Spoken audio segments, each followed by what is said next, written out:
Oh, well, everybody know who I want next. I want Terence Crawford next. You're going to make that happen? Huh? You're going to make that happen? Oh, definitely. That's the fight that I want. That's the fight everybody else want. Like I said, I'm going to get these straps that I'm going to go over there and take his shit too. All right.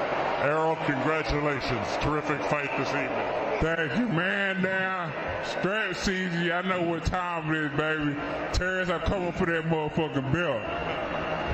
All right. What's going on, Courtney Thompson?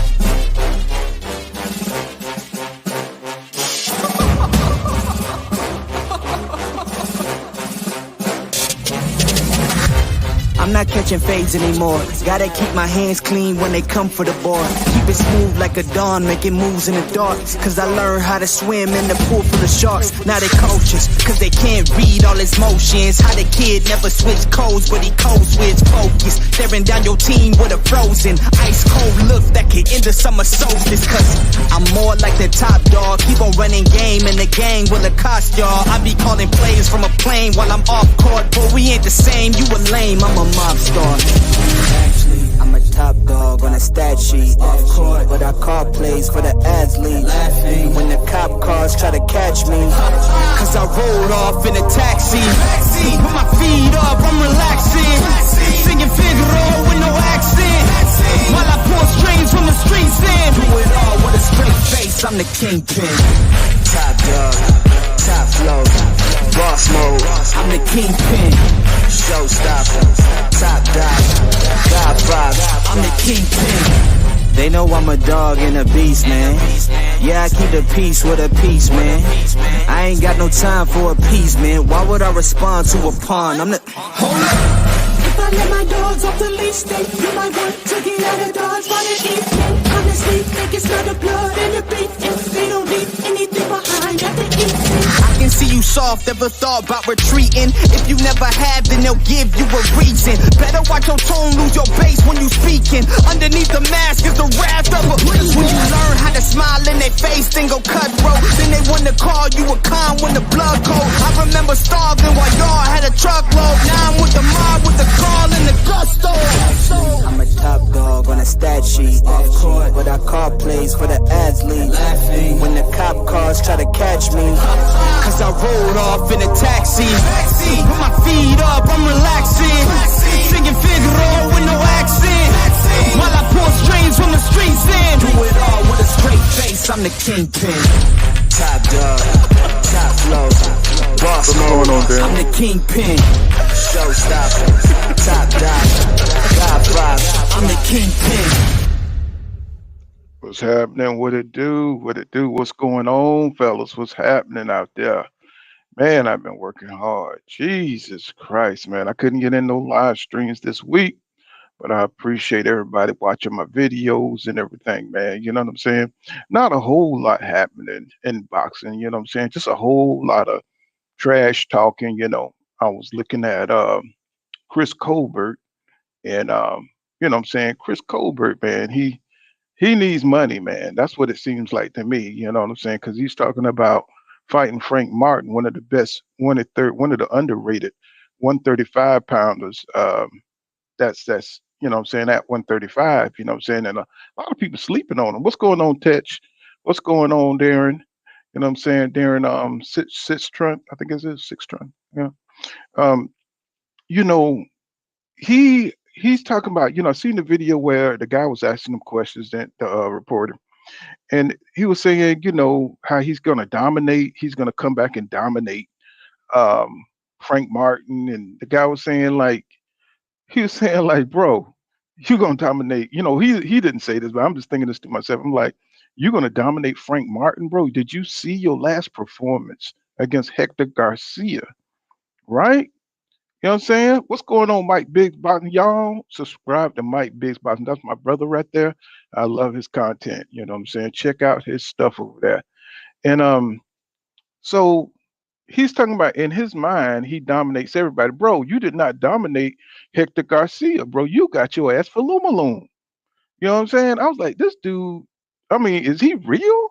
I mean, did he see how he just totally, his whole boxing game just fell apart against Hector Garcia, who's supposed to had been in for like 2 weeks. He got a short notice camp, and I'm talking about, man, Hector Garcia came in there and just act like he wasn't even, what I'm saying, one of the elite or up and coming contenders. You know what I'm saying? He just destroyed your whole game. He exposed everything about you. And I was just like, what the hell? What's going on, Jalen Cloud? What's happening, my brother? Okay. And it was just crazy to me, man. Yeah, he got exposed, and because I was high. I was one of the people that was high on Chris Colbert, right? Because I thought he was going to come up. You know what I'm saying? Maybe, I know he was 120, 26, and I was looking forward to him and Stevenson facing off because of the speed in his hands. You know what I'm saying? His reflexes. You know what I'm saying? I knew he lacked a little bit of power, but so do Stevenson, right? That none of them guys are like, what I'm saying, one punch knockout artists, right? So, but I like this style. I like this brashness.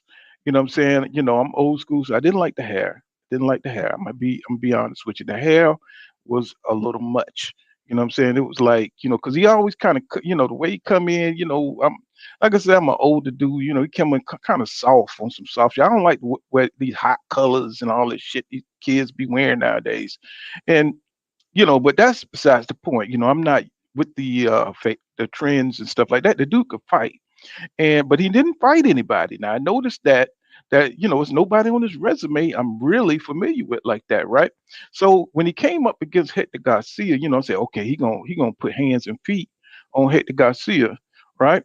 And he went in there and got Falumaloom, and I was like, wow. I said, this dude got dusted, man. He's talking shit to Shakur Stevenson. You know what I'm saying? And Shakur Stevenson said it all along. Him laughing because I've seen the Instagram lives, y'all. Yeah, he's a quitter, man.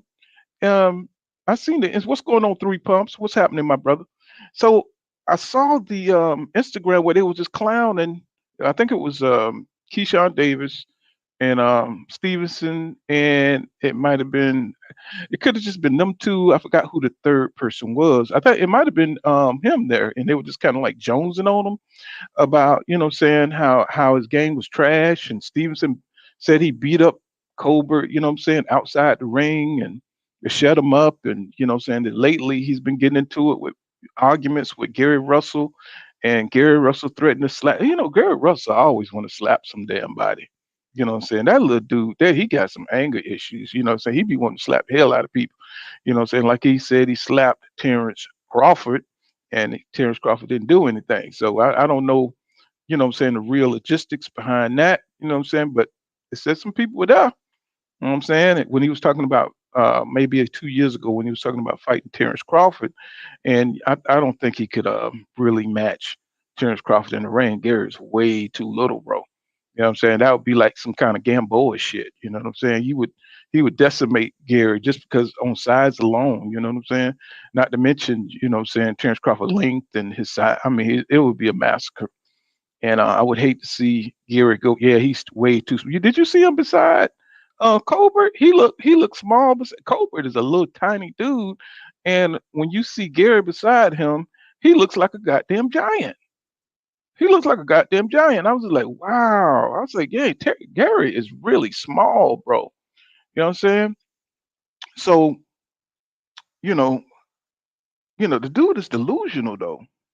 I mean, haven't he seen Frank Martin in the ring? The way he breaking down folks. What's going on? Who's real? What's happening, my brother? Peace and light. Yes, sir. Back at you. It said Jalen Cloud says, call Frank John Deere because he's Mo Colbert down the grass. You know what I'm saying? So it's crazy, man, that this dude think he's gonna come up to 135 and he's gonna do something with Frank Martin, who's his fight game is just on another level right now. Especially with him training with Derek James, and I'm talking about Derek James is getting that guy right. You know what I'm saying? Well, that's right. He is getting him right, man. He said Gary look weak and want to threaten somebody and walk off. But I think Gary bought it, bro. You know what I'm saying? I mean, as long as it lasts, you know what I'm saying? He's bought it now.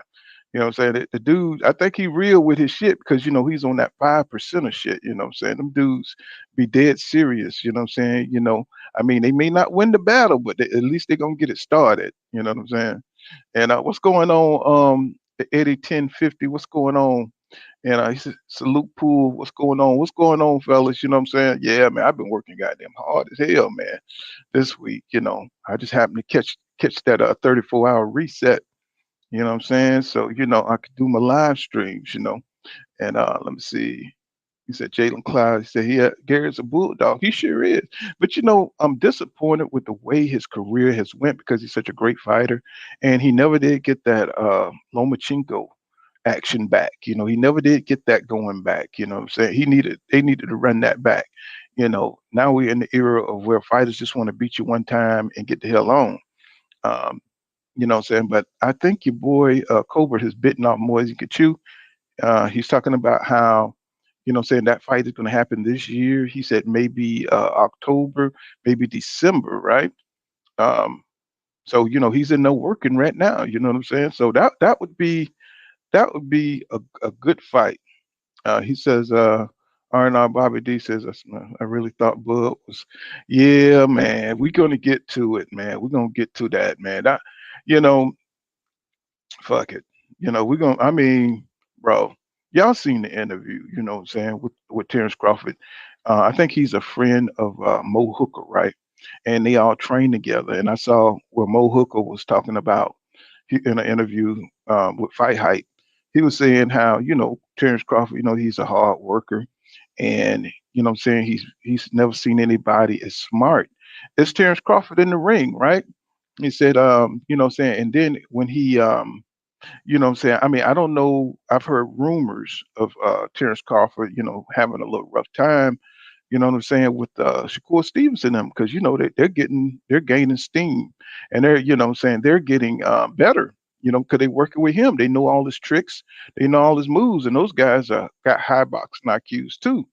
So, and Terence Crawford is getting older, so he can't just dominate them dudes, what I'm saying, off confidence and just big dogging them and just having more overall skill. These guys are becoming rapidly, what I'm saying, elite. I mean, they're elite boxers already, but with the experience of fighting a champion like Terence Crawford, you can only imagine that they're finding ways, what I'm saying, to stick with him and grow. And I mean, you would think it would come to a point where he wouldn't spar them anymore. You know what I'm saying? I mean, because it's not going to get him ready for Errol Spence Jr. fighting them little dudes like that. You know what I'm saying? I mean, he can, maybe, sharpening up his punch placement and, what I'm saying, maybe his boxing skills or something like that. But the physicality part is that's gonna come into play. He's gonna need to spar with some big dudes that can really box. You know what I'm saying? So Jalen Krause says they say Gary went into Al Heyman office and flipped out and told Al how he feels and the word the word is they blackball Gary. That's what I heard too, bro. That's what I heard too. But I mean, hopefully that don't filter down to Gary Antoine Russell and what I'm saying, his other brother. So because them boys can really fight. You know what I'm saying? They have a boxing legacy. You know what I'm saying? They like the damn Jackson 5 and shit in boxing. You know what I'm saying? So you want to see them, what I'm saying, progress, even though your boy Gary Antoine Russell, what I'm saying, he didn't show any wrinkles in his last fight. You know what I'm saying? He didn't show, what I'm saying, that Gary Russell, what I'm saying, pedigree. I mean, yeah, he went in there, he whacked Rancid out, Rancid, I think Bartholomew, something like that. Bartholomew. He went in there, he beat him on raw strength and power, but what was the skill? You know what I'm saying? I didn't see the skill from Antoine Russell. You know what I'm saying? I'm thinking, so every time I know he only got 16 fights as a pro, but every time he go out, I want to see a new wrinkle, that he's learned in the gym, something he's been working on.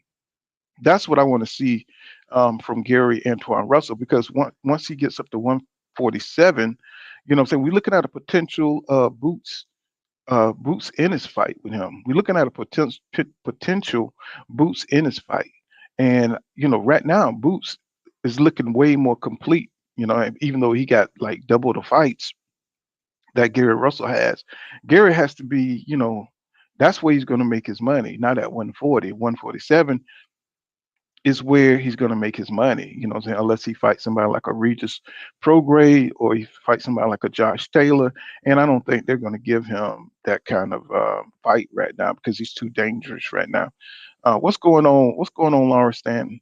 And if you copy me, Shelter, how you doing, bro? He says Bud lives matter. He said Bud lives matter all, y'all. Yeah, you know, I don't know what's going on with the Terence Crawford shit, man. It's like he like laying back and playing games and being ambiguous, and it's nothing ambiguous about pay-per-view dollars, bro. You know what I'm saying? You getting the people are watching boxing for you. You know what I'm saying? Despite what Bud Crawford fans say, what I'm saying, we support Bud too. You know what I'm saying? We like seeing them fight too. But you got to be willing to do the work too. You got to go out there and you got to let the fans know what time it is. And if you the type of dude that Bud Crawford is, bro. You know what I'm saying? Bud is, what I'm saying, he's just not straight up, bro. You know what I'm saying? He's always contradicting himself. And what I'm saying, he'll say he want to fight, then he'll say the fight is behind him. You know what I'm saying? You can't do that, bro. You know what I'm saying? We're in a generation of boxers who have no um media savvy. Look at Jamal Charlo. You know what I'm saying? He telling Mike Tyson, what I'm saying, times have changed. No, nigga, times haven't changed, bro. It's certain things you can't do. There's certain things you can't say. What I'm saying, you can't call out somebody, what I'm saying, in a different weight class when you have no intention on going and up there and fight them. You can't do that, bro. That's sucker stuff. You know what I'm saying? So some of these dudes, I don't understand. It's like they don't understand the culture of boxing. You know what I'm saying? And it gets on my nerves to see them make these kind of mistakes. You know what I'm saying? Marcus, let me see your face, bro. All right. And it just gets on my nerves, bro. It gets on my nerves that these dudes, what I'm saying, they keep breaking the code of calling out folks and not have no goddamn intentions on, going through with it. You know what I'm saying? Yeah, you got your trolls like Rolly Romero, but Rolly Romero really, he really will get in the ring and fight you. You know what I'm saying? He just talks shit, but he will fight. What's going on, Mark? What's happening with you, my brother? What's happening? Haven't No, seen I'm agreeing. I'm agreeing with you, bro. Like you said, you got it just way too much trolling, bro. Like you said with the Rolly Romero, that's a perfect saying. He will talk his, but he'll get in the ring. Like even if he get knocked out in the first round, he will fight. Mm-hmm. But That's like right. I was listening to this dude was saying something. His name was like Real Raw and something. Like he has his little YouTube or whatever. And he was basically saying a lot of stuff we've been saying. Like it just doesn't make sense. It's like when you go back and listen to Crawford, he's not serious about this fight, man. He was like, how can you say Errol Spence and the Errol Spence fight and Espinoza and all PBC and whoever Showtime aren't offering him enough money, but he's willing to fight Charlo? You're not going to get half that money fighting Charlo.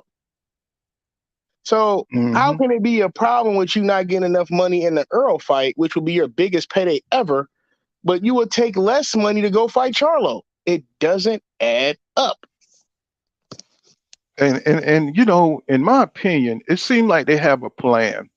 And look like the plan, because the sanctioning bodies, they got only so much time. The WBA made that deal, with Errol Spence Jr. or Al Heyman to in order for Errol Spence Jr. to fight Ugas, what I'm saying, they had to put Stanionis on the back burner, and pay him some step aside money. So now all that's going to rear its ugly head the longer these negotiations play out. You know what I'm saying? The longer the WBA going to want their shot, for EJ. If Terence Crawford keeps stalling, what I'm saying, because they already got like only so much time to make that fight in November. And it's the clock is ticking down, man. You know what I'm saying? We talked about this. Me and you, we done talked about this a couple different times, like, bro. And it's sad because it's exactly what you're saying, bro.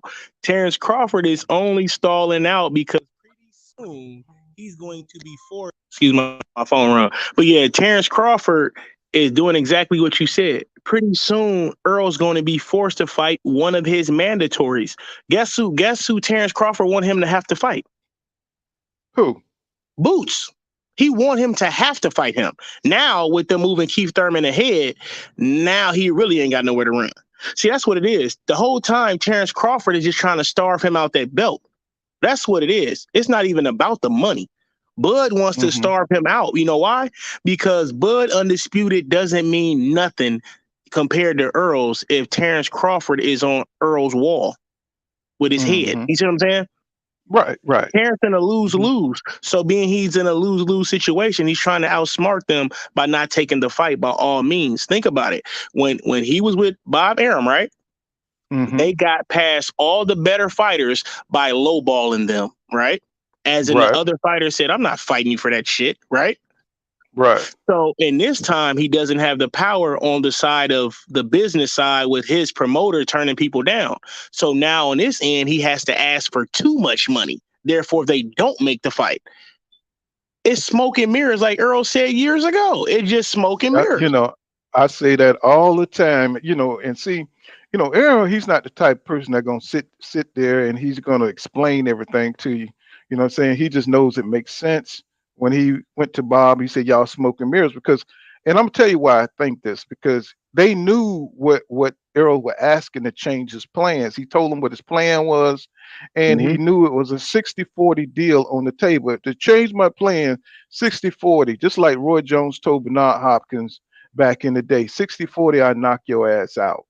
Right. Facts. So that is a standard number, you know what I'm saying, for the A side, B side matchup. 60-40, that's a respectable number, you know what I'm saying? So, you know, with Terence Crawford asking, you know what I'm saying, well, he's been saying that he wanted this fight for years and years, you know what I'm saying? We know the whole history, you know what I'm saying that EJ has been ducking. Bro, who believes that right now? Who believes that? That's why, you know, nobody knew what the hell Earl was talking about when he said smoke and mirrors. You know, you kind of had an idea, but we really didn't know what the hell he was talking about. He knew that they were bullshitting, but he just didn't tell the public that. You know what I'm saying? Maybe he was afraid that it was going to have some kind of shock value, you know what I'm saying, to the price of the fight. You know what I'm saying? But he told him. Go ahead. Let me jump in and say this, and I want you to carry on. I just want to jump in and make a point that you just made. As you said, we didn't know, right? But like you said, Earl knew the whole time, right? And this furthermore shows us he knew this when he spoke about it in today's time. What did he say? When I get that third strap, we're going to see who really been holding up this fight. Now, go ahead, bro. Right. But I only jumped in to say that because, like you said, you're 100% right. And even in today's time, months back, before the Ugas fight, he said, word for word, after I get this third strap, we're going to see who really holding up the division, who really holding up this fight. Earl know the whole time that they ain't on nothing. Right. And so, you know, I'm challenging Bud Crawford fans out there, you know what I'm saying, to hold this man accountable, put some pressure on his back to do what he said he's going to do, to accept this fight, the fight that he said he's been wanting. He was out in the ocean talking about he want the big fish, right? Right. Calling this man, you know what I'm saying, the B word. And, you know what I'm saying, what kind of dude, what kind of pound for pound #1 boxing champion does that, bro? You know what I'm saying? The character of these men nowadays is astonishing. It's shocking, bro, to me. How can you have the courage to go in the ring and do what you do, but then on the outside, you know what I'm saying, you act like this. This is how you acting, bro. You know what I'm saying? Real shady and real deceptive. You know what I'm saying? Terence, let me say this. Terence is a great father. I don't know about a husband. You know, men gonna be men, so I don't know. But I haven't heard anything, so I'll even give him that too. You know what I mean? I'm not here to tear nobody down, which pull we never do. We always keep it strictly boxing. You know what I mean? Yes, sir. But my thing is, you got all these great things that everybody can say about you, bro. But when it comes to the business and professional side of boxing, bro, like you aren't that guy. Like you're a true diva. He's a diva, man. He's a diva. Like, he has to be talked to a certain way. He was talking to Max Kellerman earlier a few months ago, and Max Kellerman say, well, there's some guys think you're the best switch hitter ever. And Max Kellerman said, well, I can't 100% agree, but you're definitely one of the tops. He got mad at Max Kellerman for saying he ain't the number one guy. Like, come on, we're grown men, bro.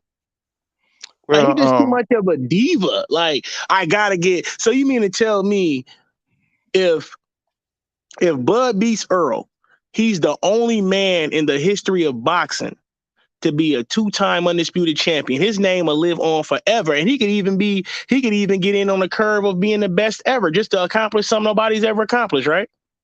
Right. So why do we got to pay you? Why do we have to pay you $50 million for you to be the best ever? Because he don't believe in himself. He don't believe he can do it. He think EJ gonna knock the eyes out his head. Shout out to Real Marlow Boxing. He think he gonna get them eyes knocked out his head, because think about it. This is his first 50-50 fight. He's a magnificent fighter, but against the opponents that he fought, he know the level of them dudes. You know what I'm saying? And he know the level of Earl Spence Jr. So you could be a bully in a small pond. If you're a big fish in a small pond, but goddamn it, when that goddamn ocean open up, it's a flood, and the ocean come in, and the big fish come in, then all of a sudden, you know what I'm saying, you ain't that fish no more. You ain't that badass fish in the pond no more. So he see that this dude has no fear of him. He has no regard for whatever they say, his skill set, his speed, his tenacity. EJ don't care about that, bro. He's one of them dudes. He one of them dudes that, hey, we finna get it in, and you know what I bring. You know what I'm saying? I think Bud Crawford know that. I think he said, shit, this dude hit. The scary part about it is what you just said, right? The scary part about what you just said? Bud, not only does Errol not respect him, Bud knows as soon as that bell rung, he walking his ass down. Like, I think Bud knows he doesn't have nothing to keep this man off of him. Like, Earl, man, let's like this, right, bro? First of all, you already start way too damn late. You know what I'm saying? It takes you 2-3 rounds to calculate and decide. I'm going to tell you like this. Earl he's going to have to, the thing is this, he can't run from Earl. And what I mean by can't run from Earl, he started off already too slow. So now say you down 6-1 going into the 8th round, right? Now you have to fight. And Earl is not the person you want to sit in the pocket with. He proves it time and time again.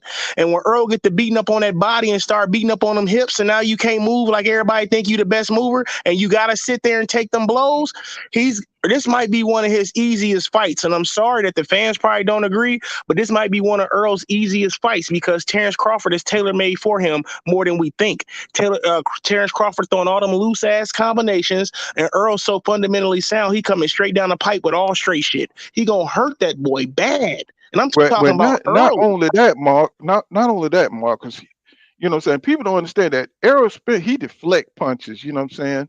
He deflect punches. It's very powerful to step in when you're deflecting a punch, right? And Crawford, he's very sneaky, you know what I'm saying, with his shots, you know what I'm saying? But once he steps in, he knows that Terence is gonna attack him, right? So imagine all he need to do is get in a few times and hit that body, you know what I'm saying, for Terence Crawford to stop breaking down. You know what I'm saying? He's not gonna get any stronger in the fight. You know what I'm saying? Because what Crawford does is he waits. You know, he kind of boxes you until you get discouraged, and then he go in for the kill. You know what I'm saying? He can't do that shit against EJ because EJ fights for 3 minutes of every round, bro. He knows that shit. He do not want to get in the ring with that, bro. Not somebody who's going to force him to fight every 3 minutes of every round. He's not going to have time to cruise out there on the outside and pivot real smooth like he does, like he did Sean Porter. No, EJ, you hit him. You see how he did with Kell Brook when Kell Brook was, you know, piecing him up. He just kept coming. He just kept coming. Man. You know what I'm saying? And Terence Crawford, for all that shit he talked, he knows this guy. He knows this guy's different. He knows EJ is different, bro. And he knows he's pissed off. He knows that this guy is training to the best of his ability. What Derrick James said, EJ is training to destroy Terence Crawford, folks. He is training to destroy this guy. And for some reason, I'm still optimistic that the fight is going to happen. I don't know why. I think it's No, going. I'm just. I think it's gonna happen. I'm with you, bro. I think it's only gonna happen because Terrence he doesn't want to fight Earl. Let's keep it a buck. But his back is against the wall so much that he's gonna look like the biggest P as in ussy in the Hmm. world if he don't take this fight. Earl done been on numerous interviews saying if it don't happen, it ain't cause of me. Truth be told, the way Espinoza telling us without telling us, this man asking for way too much, man. He literally told us, you got to be generous and ask for what you're worth. Hey, Yeah, Pool, we can't go to no job and tell them what we're gonna do for that company unless they seen we done already did it for another company. Like your worth is hmm what you did before you got here, not what you gonna do hmm when you get here. So you can't only sell you can't sell out elementary gym class, but then you telling people you deserve $47 million. You haven't proved you deserve even $10 million, and that's where it's getting messed up at. People say, "Oh, well, yeah, this fight gonna be worth this and that," but what is your percentage of the pie that you deserve? You can't just Right. run away with a bag. You trying to steal. You trying to steal from the company that know the game. They know the percentages. They know you ain't selling out shit. And then, okay, you got Stephen Espinosa. He said there will be no business if he has McKinney hand, what I'm saying, if his hand is anywhere inside Terence Crawford business, what I'm saying. You right, Emmanuel 7 Lion. He says Bud wants the path of least resistance. You know what I'm saying? And that's That's a what he fact, wants. Emmanuel. That's a fact. Hmm. Real shit Hey, 30 says, the chat cooking, bro. The chat I cooking. know. Yeah, let me read some of these comments. He says, Yeah. real shit 30 says, some people think that his last fight was set up or staged against Ugas. Laugh out loud. But let's see what people say when Crawford get stuck in the demobilized from body work, just like Ugas. Yeah, that's what's going to happen to him, bro. And I think Terence Crawford understands that. You know what I'm saying? So he's being real careful here. Maybe he's trying to gain a little bit more weight or something. You know what I'm saying? To acclimate himself to make sure he's solid. I've seen him in the gym lifting weights, um, which is something that what I'm saying, they say is a no-no, but I don't know what the school of thought is on weights in boxing anymore. But it used to be like a no-no to lift weights. But I've seen Terence Crawford, what I'm saying, lifting weights and Yep. doing all kind of stuff, trying to get extra strength. You know what I'm saying, for this fight. Yep. Um, uh, Bonton South D Town says he said also EJ would have beat 4 different champions to become undisputed, which would be Man, he's huge. an old school killer, bro.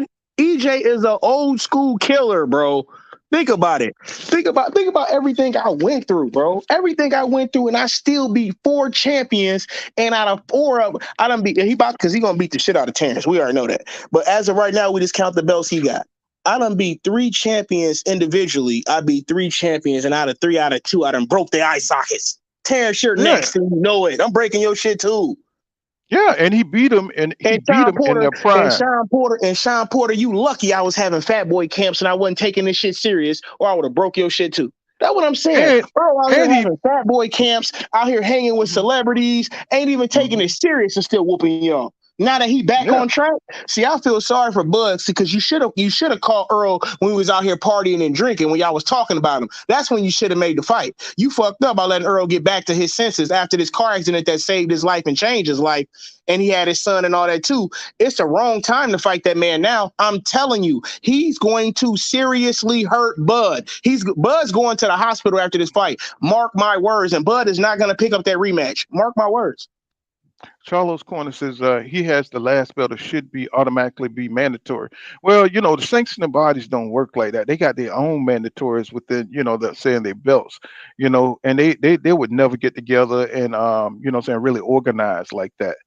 Saying they got too much self-interest going on. Emmanuel Seven Lions says he said EJ called it correctly. He said it is smoke and mirrors. He said Top Rank fabricates champions and uses their matchmakers to build up fighters. Yeah, we all know this. You know what I'm saying? That's why I love this chat. That's why I love talking to the hardcore boxing fans, because if I don't know Yeah. something, I know somebody out there knows what's going on. Like, you got a Uh, dope following, bro. That is what it is. Like from the oh chats man, to people, I from the love chats I to the people. love the chat. I love my people, man. They be watching my videos. They be Yep, commenting, keeping me yep, going through the week. yep, You know what I'm yep. saying?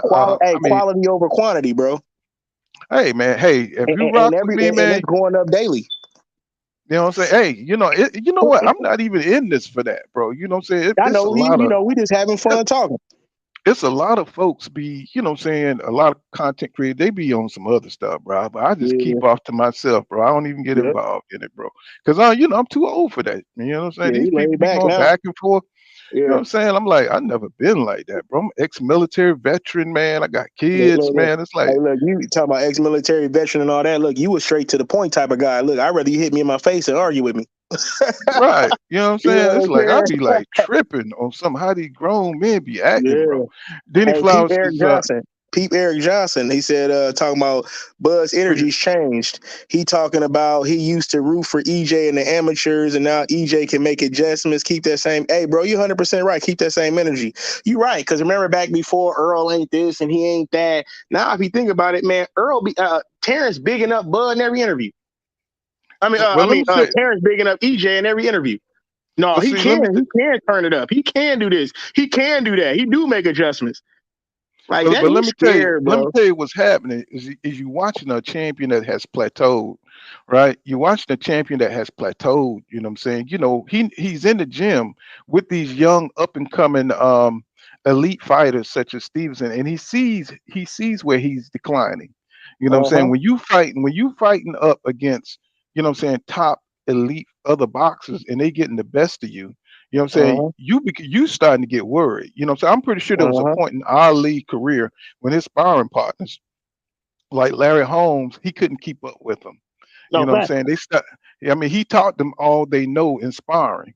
You know what I'm saying? They know his tricks, they know what he like to do. And once you done sparred somebody, you know what I'm saying, a few times, you know what I'm saying, it's only so much you can do, you know what I'm saying, before they start clocking you.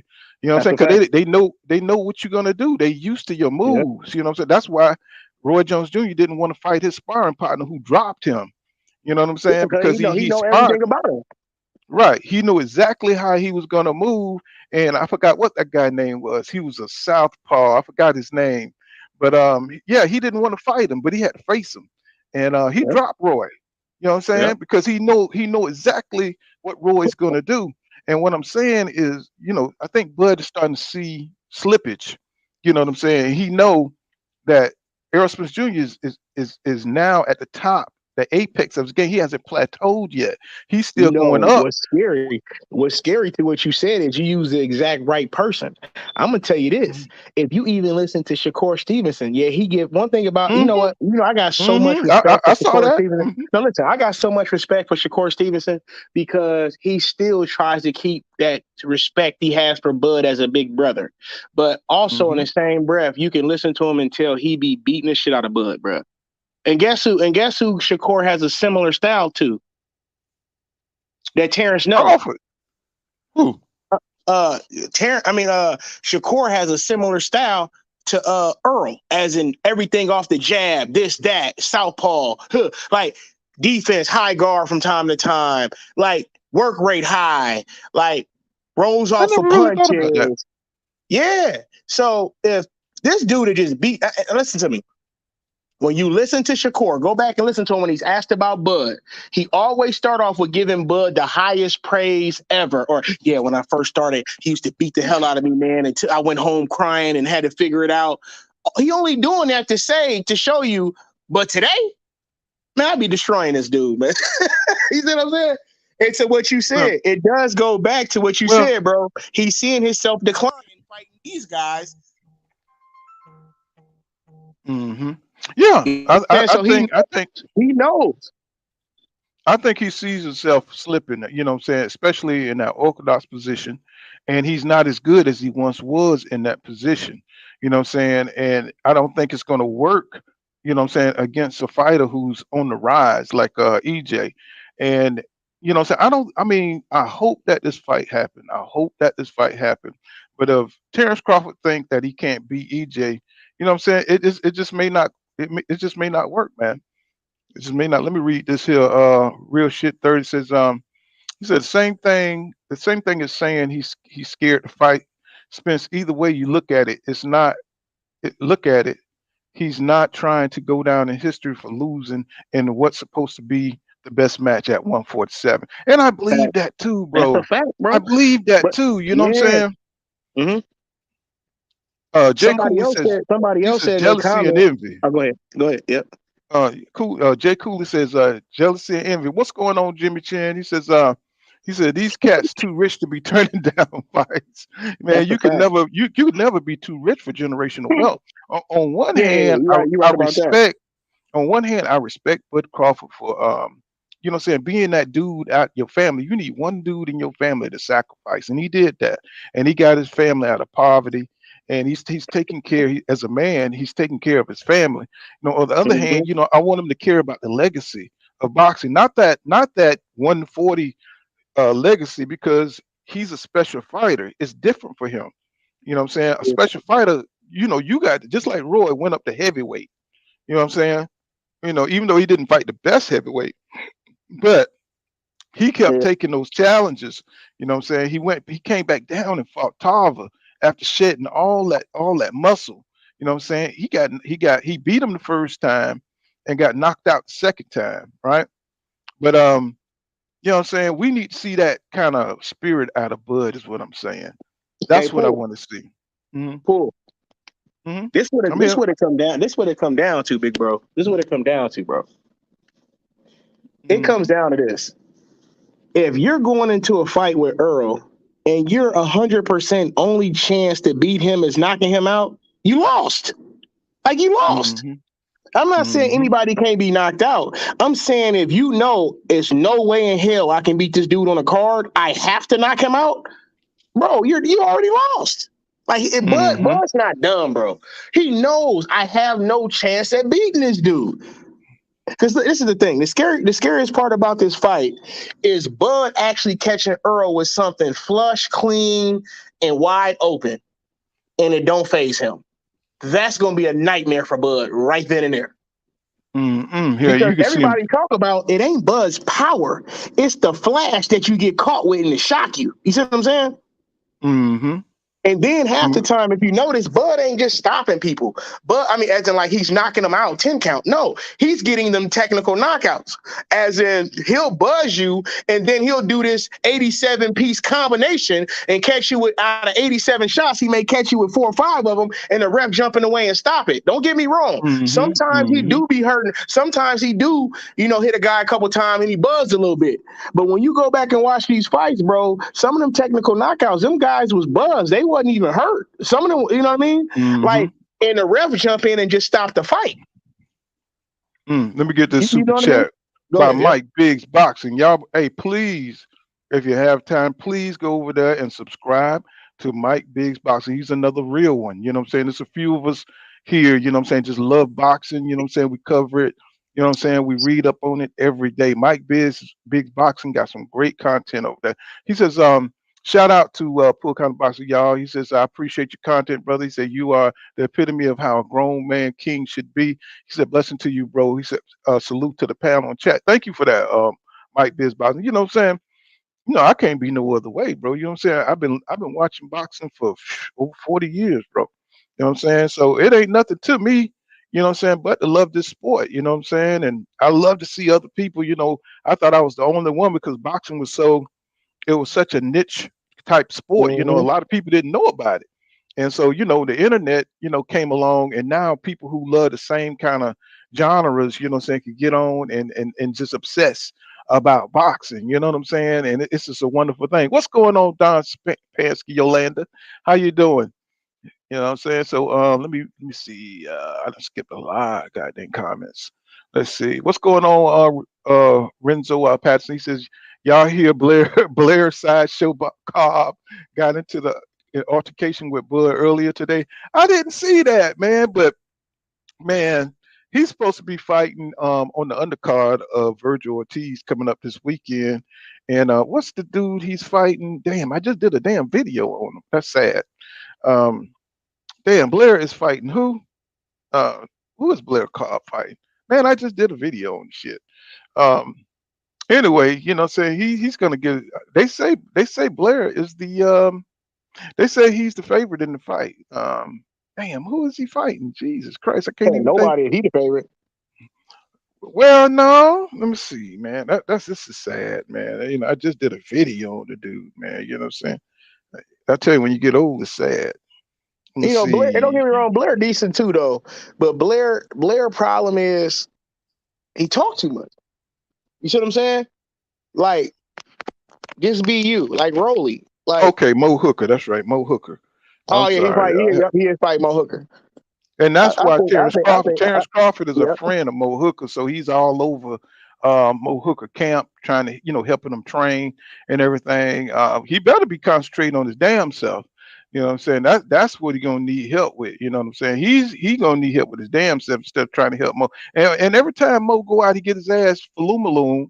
You know what I'm saying? By everybody. You know what I'm saying? He everybody. got falumaloon by Ramirez. He got falumaloon by Virgil Ortiz. Now, if Blair Cobb come out here and knock this fool out, man, he need to just go on to Texas. See, he should have stayed in the gym with he should have got with Derek James. You know what I'm Yeah, saying? Instead of Bomac and all them people over there. You know what I'm saying? Because that's his home. You know, he's yeah, from Dallas. yeah. So why he should have got that training. You know, I'm pretty sure they got good camaraderie because he was talking about how they wrestle and they be messing around over there. Yeah, I'm pretty sure you like the camaraderie, but that's not going to make you a better fighter. You know what I'm saying? And Mo Hooker, he kind of reminds me of Robert Easter Jr. You know what Yeah, I'm just saying? Just smaller. just Yeah, just don't have the strength to fight at the weight class that he's at. And you know what I'm saying? I could see Blair Cobb going out there with that awkward ass style he got, and because Mo Hooker defense is terrible. It's horrible. You know what absolutely. I'm saying? His defense is horrible. He got pretty good offense, but he ain't got no strength, no body physical strength. And you know, I mean, you could see it against Virgil. You know what I'm saying? I mean, his punches just have no effect. You know what I'm saying? His best punch has no effect against these guys at 147. So, you know what I'm saying? Terrence Crawford can help him all he want. You know what I'm saying? Until he get in the gym or get with Blue Ray, get with somebody. You know what I'm saying? Eat some spinach. He's gonna have to do Hey, something, man. Speaking of Blu-ray, right, Paul? Hmm. Now you know Hmm. Earl in Blu-ray is still tight, right? It is Hmm. Earl they use him for that last fight. I'm gonna tell you this: if Earl go back to Blu-ray and with his nutritionist, I Hmm. don't see Crawford. I don't see Crawford making it to 6 rounds. Because I'm gonna be real with you, bro. Because Crawford is going to have to fight. The thing is, Crawford has never had to truly fight. You see what I'm saying? Or Yeah. it's like little portions in a fight where he fight. You know what I'm saying? Like when you have to fight 3 rounds or three minutes each round, or out of the 3 minutes you got to fight for 220. That's a Hmm. different ball game, bro. And you look across you, the person standing in front of you got a fucking Ferrari engine in them, got a Lamborghini motor in him that can go and Hmm. go. Man, come on, that's scary in itself. Mm. Mm-mm-mm. That's scary, It's, man. it sure is. T20 says tweet underscore T_20 says he says Shakur face lights up when he asked Bud to spar him. Laugh out loud. He said, "No, I'm trying to test that EJ strength in sparring." Shit. You know Hey, what I'm Paul, saying? let me say this real quick too. And we done Mhm. talked about this. Me, you, up, and all them, right? Mhm. I'm gonna say it again. What people also don't understand when it comes to it, Bud don't Bud ain't never been under them lights, bro. He ain't Mhm. never fought a fight like this of this magnitude with hundreds, or I mean, with so many thousands and thousands of people in attendance. He ain't fought in none of that yet. You see what I'm saying? That Mhm. alone, that alone can give you the bubble guts walking out there to that arena like that. And already you in a 50-50 fight, and I'm telling you, Bud got all the heart in the world. Don't get me wrong. But Bud know this ain't no 50-50 fight. Bud knows it's a 60-40. Hopefully I can catch him with something. You see what I'm saying? Mhm. But then when you fighting somebody that work behind the jab as consistent as Arrow do, Bud ain't gonna just be countering off of every punch that's thrown because he's trying to be more precise and accurate. Therefore, he want to catch you with one good one or the best good one to lay you down or hurt you or buzz you. He's not gonna be able to Earl work rate too high for him to just counter after counter after counter. It's not gonna happen. Then everybody talking about Bud's gonna get on a bike and move and move. That's not even how Bud fight no more. If you go back and watch his last 5-6 fights, Bud, don't get me wrong, he likes to fight from that mid distance range. But Earl move off the jab, so he's coming into that. It's hard to counter somebody who has a consistent fight, a consistent and powerful jab. Well, I'll tell you this. EJ, what it is, EJ, he shuffles. You know what I'm saying? He can step sometimes with his punches, but the more advanced he gets, he's starting to shuffle. You know what I'm saying? Terence Crawford shuffles too. You know what I'm saying? So instead of taking a step, you know what I'm saying, with your punch is a difference, you know what I'm saying, because you maintain your balance. You maintain, you know what I'm saying, your ability to punch or block. You know what I'm saying? So if you watch EJ, you can even see Danny Garcia, he's learned to shuffle. You know what I'm saying? That's one thing I saw in the fight with Jose Benavidez. You know what I'm saying? He shuffles into position, into that mid-range position. And that was messing up Jose Benavidez because Danny Garcia wasn't taking that large step forward. Right. So he was able to get off that jab to the head and body and get up out of there. You see what I'm saying? Because y'all got to pay attention to the small things, because fighters pick up things from each other. You know what I'm saying? That make them successful, and they go in the gym and they work on it. Emmanuel Seven Lion says, I'm in my 50s. He said, ex-military and a grandfather of 5, still in the gym daily. He said, I love boxing. That's why I visit multiple channels. He said, I like the fact that you don't clickbait for views. No, I don't do that, bro. I do this because I love it. I love it, man. I love the art of doing my videos. You'll see some wild stuff on my videos, the edits. I just love it, man. You know what I'm saying? Creating, you know what I'm saying? And then, talking my stuff, you know what I'm saying, on my videos, you know what I'm saying? And I just love it, bro. I love the knowledge that you guys have out here, you know what I'm saying? Because y'all be on it. We obsessed about the same thing. You know what I'm saying? What's going on, Jay Smith? He said, if Bud can frustrate Errol, keep offsetting him. He said, change angles and confuse Errol, get in and out. I got Bud cruising to a victory.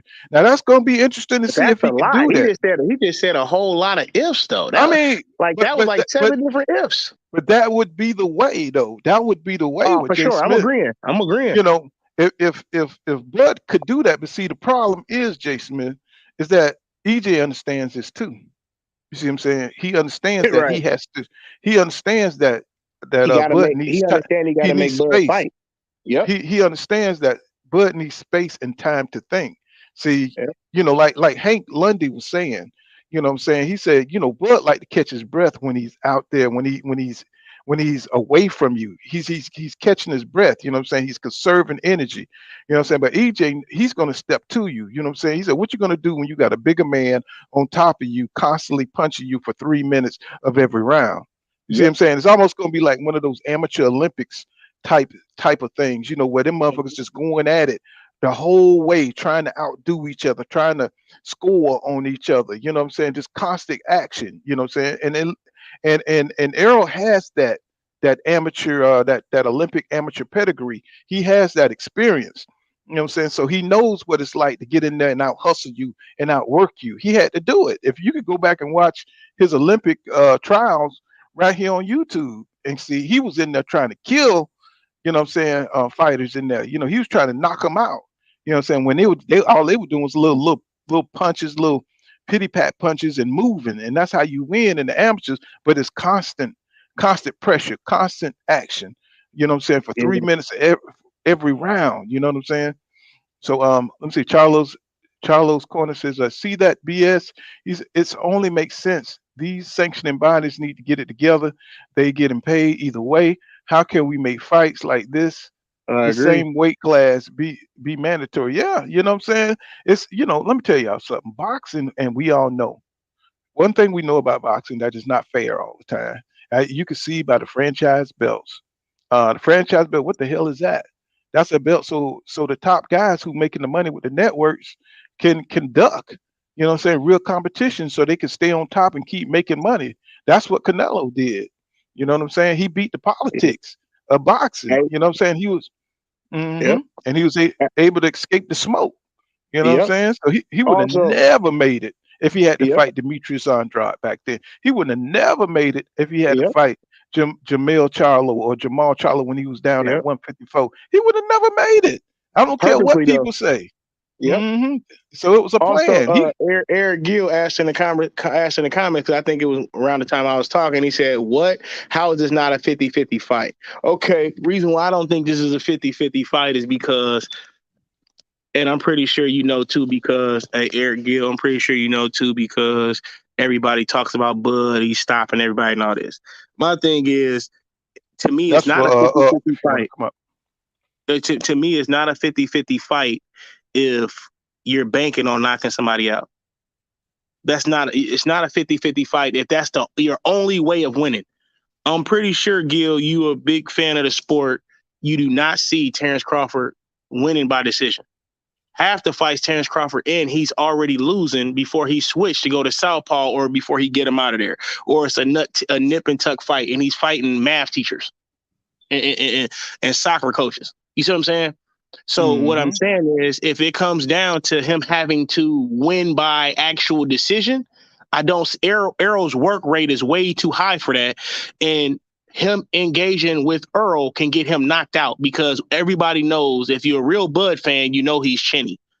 That's my thing. And we talk about Earl C. Poole, we keep it real when it's about Earl Spence. We'll say, Earl better watch how he jumping in because he can get caught. He better watch how he doing this. But when you talking to certain Bud fans, they'll act like he has no flaws. You see what I'm saying? Oh, they know he got flaws. Bud is very chinny. If Bud get hit by a heavier guy, he can be easily put out of there. He got dropped by Mean Machine. Hold on. I dropped the link up if you want to come on. I think I dropped the link. Isn't it down there? Yeah, I dropped the link. I'm just way up in the chat. So go ahead, bro. I'm sorry. Yeah. So think What's going about on, it. Sweet Signs? Think about it. The man fought Kell Brook when Kell. See, this is the thing. That's one thing about me, man. I ain't no fear in me. I keep it real. Whether if we was doing an auditorium and had all these people in here where they can go get the mic and talk individually. See, we keep it real, Poole. Let's talk, and we're gonna talk, right? Terence Crawford is paying, when he was with Top Rank, they were stealing names. That's what they was doing. They was stealing names. That's why they paid Amir Khan almost $6-7 million. They wanted his name, not the fight. They wanted his name on Terrence's resume. When they fought Kell Brook, they wanted Kell Brook's name because they knew when Kell Brook was at the top, as in the welterweight, he was considered one of the best welterweights. They wanted his name. Why do you think they offered Keith Thurman? Why do you think they offered Keith Thurman $1 million? Why do you think they offered Keith Bob and them only had $1 million and $1.5 million for Keith Thurman, but they had $6 million for Amir Khan? They wanted his name. They wanted to keep Terence Crawford only undefeated for the Errol Spence fight because Bob know he had a piece of it because he had Terence Crawford in his stable. They've been treating Terence Crawford like a prospect his whole career. And if you listen to Bob tell you, well, Terence doesn't want that fight. Terence not interested in that fight. Terence doesn't want this. That's why, guess what? Is there a lawsuit right now? No. Why? Terence, they dropped the lawsuit. Why? Because there's so much in the book to show that Terence Crawford wasn't trying to make these fights. Errol Spence got hurt 2 times, as in the car accident, the eye retina, this, that, and they still got the same number of fights, and wasn't nothing never wrong with Terence Crawford. So how they got the same number of fights from a certain time to a certain time? They got the same exact number of fights in the welterweight division. Because that's because Bud Crawford ain't interested in fighting. He don't want to take no risky He want to take the easiest way to victory. And until people start realizing this, he don't want to take he want to take the easy. Go ahead, Sweet Signs. Yeah, I wanted to give a shout out to Joan in the chat. Much respect, but I have to disagree with a few of her points.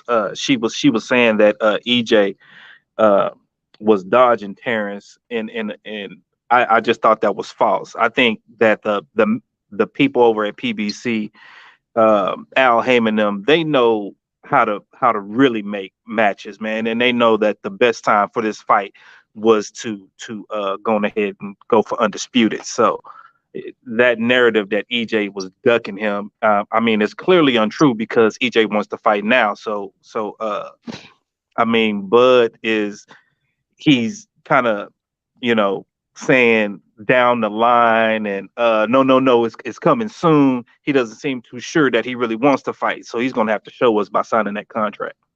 Mm-hmm. Mm-hmm. Mm-hmm. And Emmanuel Seven Lion says, he said, Jay Smith, I just don't see Bud using angles to frustrate Errol. He said, I definitely see him cruising anywhere.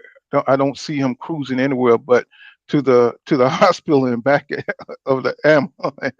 Hey, You know what let I'm me saying? say, when you done, I just want to say this to the Bud fans in here because Bud's a good fighter, so no disrespect on that level. But let's be real, man.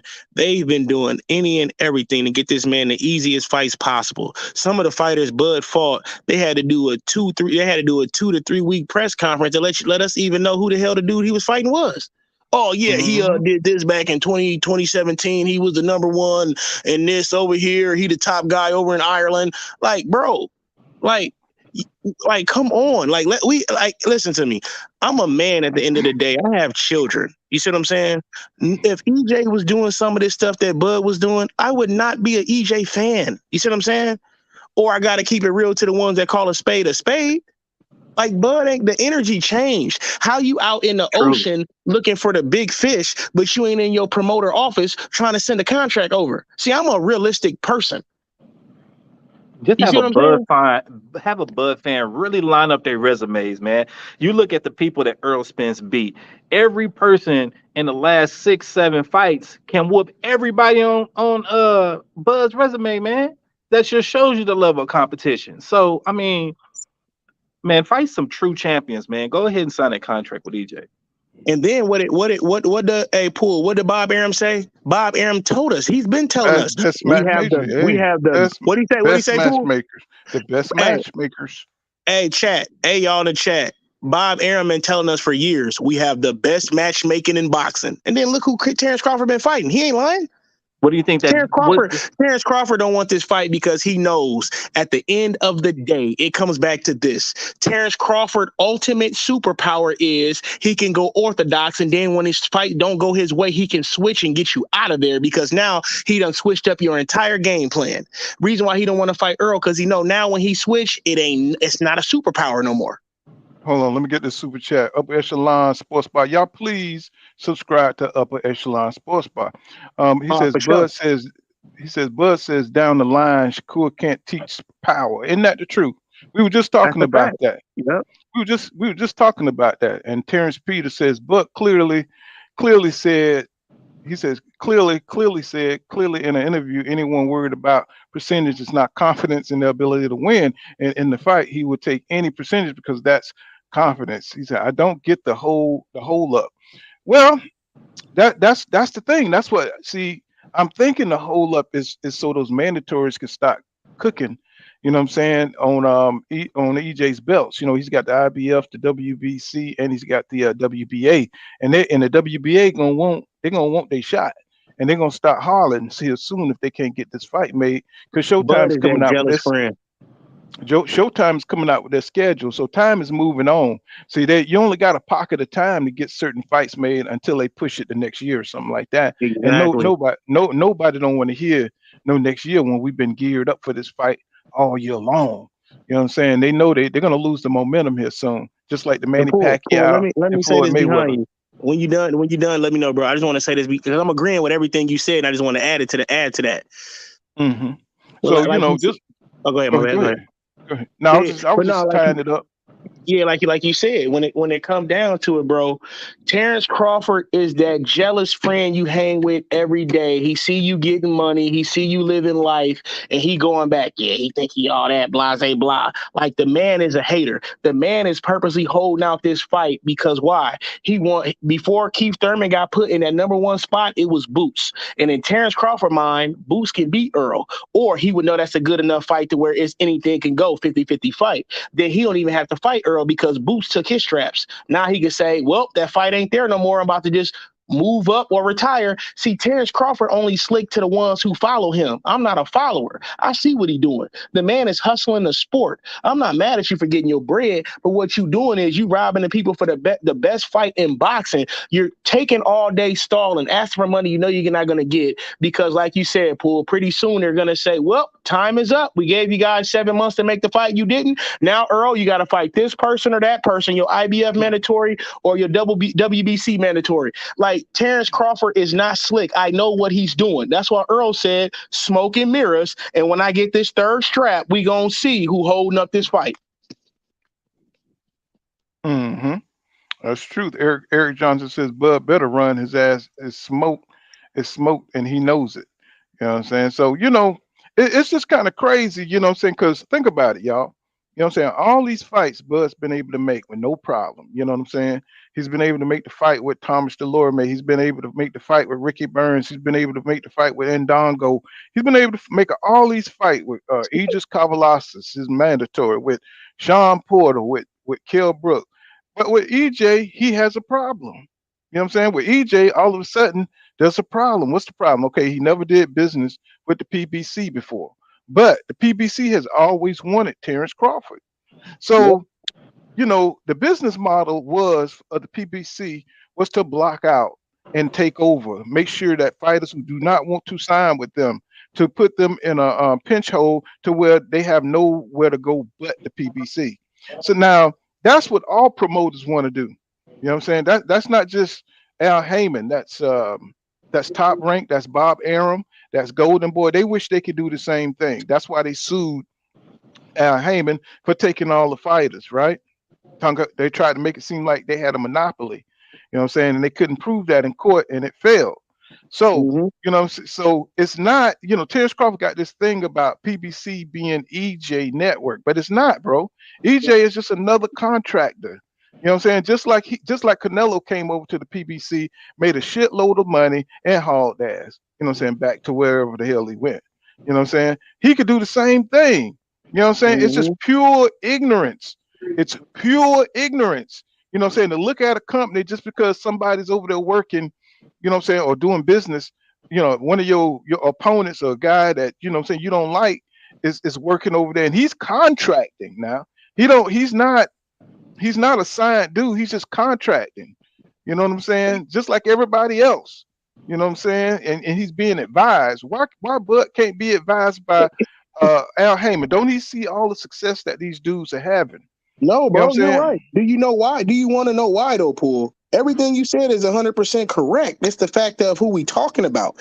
He don't want to go to PBC because then he has to fight these guys. Ain't no way. He only think about this, bro. We all think about us. Everybody that's in the chat right now, that's on the, I'm dropping the link if you want to come on, bro. Okay, now think about this, Poole. We all men, right? Mm-hmm. You mean to tell me that the person that's promoting What's going on, Renee Boxing? The person that's promoting you can say anything negative about you and how you don't do this, you suck at this, you can't make this money, this and that, while you're under contract with him and you still sign back? Come on, bro. That man didn't want to go to PBC because he know now I have to fight y'all. I can't run. I can't. Right. Ain't no side of the streets. It ain't gonna be no 50-year negotiation because we under the same stable. Now this fight is gonna be made, or you gonna look like a pussy to the world. That is how I go. The man purposely stayed away from them guys over there. No matter what nobody try to say, you like him or not, he purposely stayed away from them guys. He knew Top Rank didn't have no welterweights. That's why he's fighting people. Chat. That's why he's fighting people from nowhere. But go ahead. What's going on, Don Spencer, Yolanda? You know what I'm saying? Thank you for that $2 super sticker. I appreciate it. And y'all, please subscribe to Renee Box Young. He be working hard on this thing, man. And he knows his boxing, man. Renee Box Young, man. Hey, please go over there, check out his content. You know what I'm saying? The man be working hard. I mean, it's all about boxing with him. You know what I'm saying? I don't know if everybody's familiar with Renee in here, but he's be on this just like I told you, it's a few real ones out here, and he's one of them dudes. You know him, Mike Big Boxing, Upper Echelon. You know what I'm saying? Y'all go check out these channels, man. Tell y'all missing some great content if you're not subscribed to them. I'm subscribed to everybody, bro. I'm talking about everybody. I'm sorry, Uncle. I'm sorry, I didn't mean to cut you off, my brother. But you go ahead. Hey, let me I say got this you, real King quick Judah. because Renee said in the not Renee, Joan said in the chat, she said, because we talking about fighting under the same stable. She said, did Earl fight Thurman? No, Earl didn't fight Thurman because Thurman was scared. And guess what? We talk about how much Earl hate Thurman, right? But only reason why Earl fought Ugas is why? It because Manny Pacquiao beat Thurman and Ugas beat Manny Pacquiao. What I'm saying is, long story short, if Keith Thurman kept the strap, he would have got scraped too, even though he didn't like him or didn't want to fight him. He has something that I want. Now that you have nothing that I want and I have the leverage, as in you want what I got, I don't have to fight you. But if you have something that I want, then I'm going to come get you. Think about it. Terence Crawford was chasing Manny Pacquiao for how many years, and Manny Pacquiao didn't even have a belt. Once Manny Pacquiao lost that strap, did Earl care to fight him? Nope. No. You have nothing that I need. Mm-hmm. Because remember, even before we knew if the WBA was going to grant him that belt back, they had already made the fight. And Earl, and they was talking about in the media how it was a chance that they can put a petition in to get the belt back. Remember? Right. I remember that. After Earl knew he didn't have the belt no more, the fight was already made. But after Earl beat him, after Ugas beat Manny Pacquiao, has Earl ever mentioned Pacquiao again? Nope. You have nothing that I need. I don't have to fight you. Just like Ugas. Earl wouldn't have never fought Ugas unless he had a strap. You're nobody. Yep, that's true. And let me see, y'all subscribe to Mike Biggs Box. He said 4 more to hit my goal.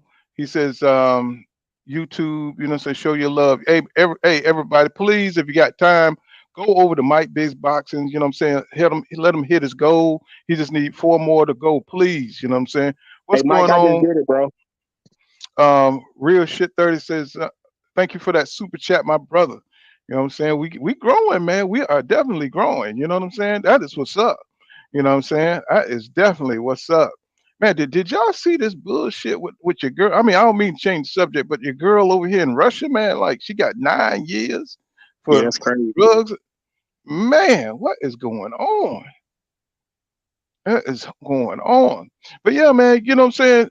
I just, you would think that, you kind of want what it is the atmosphere is all messed up. Crawford is messing up the entire atmosphere. What's going on, Naughty Crash? This is, my boy Marcus, stay cooking. I appreciate you, Naughty Crash. I meant to shout out Jonah Turner too. Jonah Turner, that's my Bud fan right there. You know what I'm saying? Y'all say what you want, but he be standing tough. It's 130 in here probably for EJ and Jay Smith. That's another Bud fan. You know what I'm saying? You know what I'm saying? So I love my Bud fans. So don't ever get it twisted when you come over here. You know what I'm saying? Hey, rock with your guy, man. There's nothing wrong with that. You know what I'm saying? Rock with your guy. Yeah. Now, it's that he's killing the atmosphere with this this middle of the road attitude. You know what I'm saying? This nonchalant attitude. And what we want is, for the fight of the century, you want that rocky atmosphere. You know what I'm saying? You want that, you know what I'm saying? I got a whole lot more. I predict pain. You know what I'm saying? You want, you know what I'm saying? You want that, you want that, hey, you know what I'm saying? I'm the best. I'm for to knock you out, EJ, you know what I'm saying? Hey, I'm gonna knock you out. You know what I'm saying? You want that kind of, spirit going on. These dudes are just too laid back.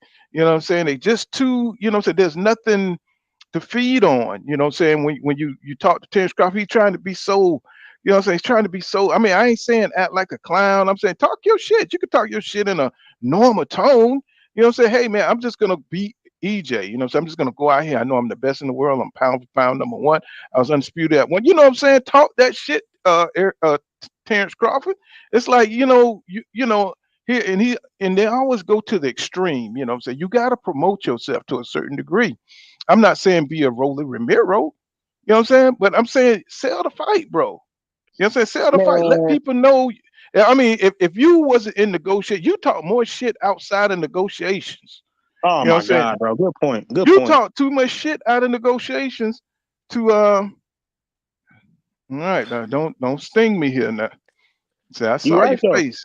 Mm-hmm. Yeah, you talk more shit out of negotiations, bro. You know what I'm saying? It's like, come on, man. You know what I'm saying? Now that you're in negotiations, bro, you should be, at least saying that, I'm glad that the fight is here.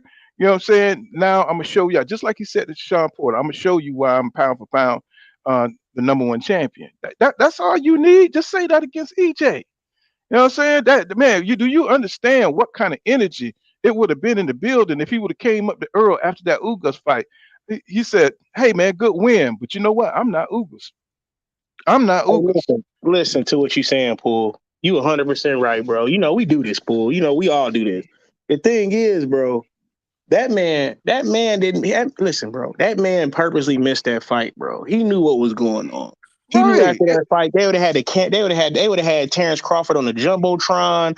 Like even with him not even wanting to be on it, just him just chilling with his family. Just with that being the last belt out there, they would have had Terence Crawford on the jumbotron. They would have had microphones all in his face, all the above. They would even have escorted him to the ring when Earl called him out. They would have escorted the man to the ring and everything because that's the last belt. So ain't no hold bars, ain't nothing in between. That man missed that fight because he know what's up. If you really pay attention to a man and you a real man, you know when the man is ducking, dodging, or scared, or don't really want to encounter somebody. That man don't want that smoke. I'm not saying he's weak. I'm not saying he's weak. I'm just saying he don't want that smoke. And understand why I say that. Think about this. Terence Crawford pound for pound don't mean shit if Errol Spence become pound for pound and Terence Crawford face is on that man wall over his fireplace. You get what I'm saying? Yeah, It don't yeah. mean your pound for pound don't mean nothing if your face is on my pound for pound list. I took you out to get it. Right. No, he just know the drill gonna be up. He ain't show up to the fight, bro, because he ain't want that confrontation, bro. He showed up to the Danny fight or whatever fight he was at. You see how hostile it got just with that fight, and we knew the fight wasn't even gonna be next then. So imagine how hostile that crowd would have been. He damn near ain't make it out of Dallas, bro. That wasn't the deal. Yeah. He seen all them sparring episodes. They were saying how much stronger Earl is and how he done got Yeah, back but still, than he ain't before. want Right, bro. Been It in knew what it Dallas for a was. few days. he ain't want For the that pressure, last few bro. days, bro, been in Dallas. I'm saying, but you know that, bro. You know what that would have felt like in that arena, bro. They would have been on his ass, bro. But think about this though. They're promoting a fight. They're trying to promote a fight. Earl had to tell him to chill out last time. I ain't He saying. did. I know he You right. I know, and he don't want to fight EJ. But I'm just saying, I think he ran from that confrontation, so he already down one in the fucking books. All that wolfing you doing, now you already down one because you ain't step up to the plate for the first confrontation. That's supposed to be the first confrontation, y'all face to face. But hold up though. To this, what you saying, bro? I agree with everything you saying too. But think about this. Remember, just a few months ago, he was overseas looking for the big fish in the ocean, right? So it's only right for you to be in Dallas right now on YouTube. I mean, for you to be in Dallas right now on your Instagram live saying where Earl at. Bro, the big Because fish it Why got was a we big seen GPS, fish bro. nothing? fight. It was a The big big fish fish, fighting at the Ugas fight. the It would big have been fish got hard to find him GPS, that bro. day. That motherfucker got GPS. You know where it's at. You know where the location at. He ain't want no Man, encounters listen with to Moby me, Dick, bro. man. He Think about ain't this. want no encounters, bro. When is the Mo Hooker fight? When is the Mo Hooker fight and what's calling fight? When is the Blair Cobbs and Mo Hooker fight? Either tomorrow or some shit like that. It's tomorrow, right? If a motherfucker looking for Mo Hooker, they know where to be at.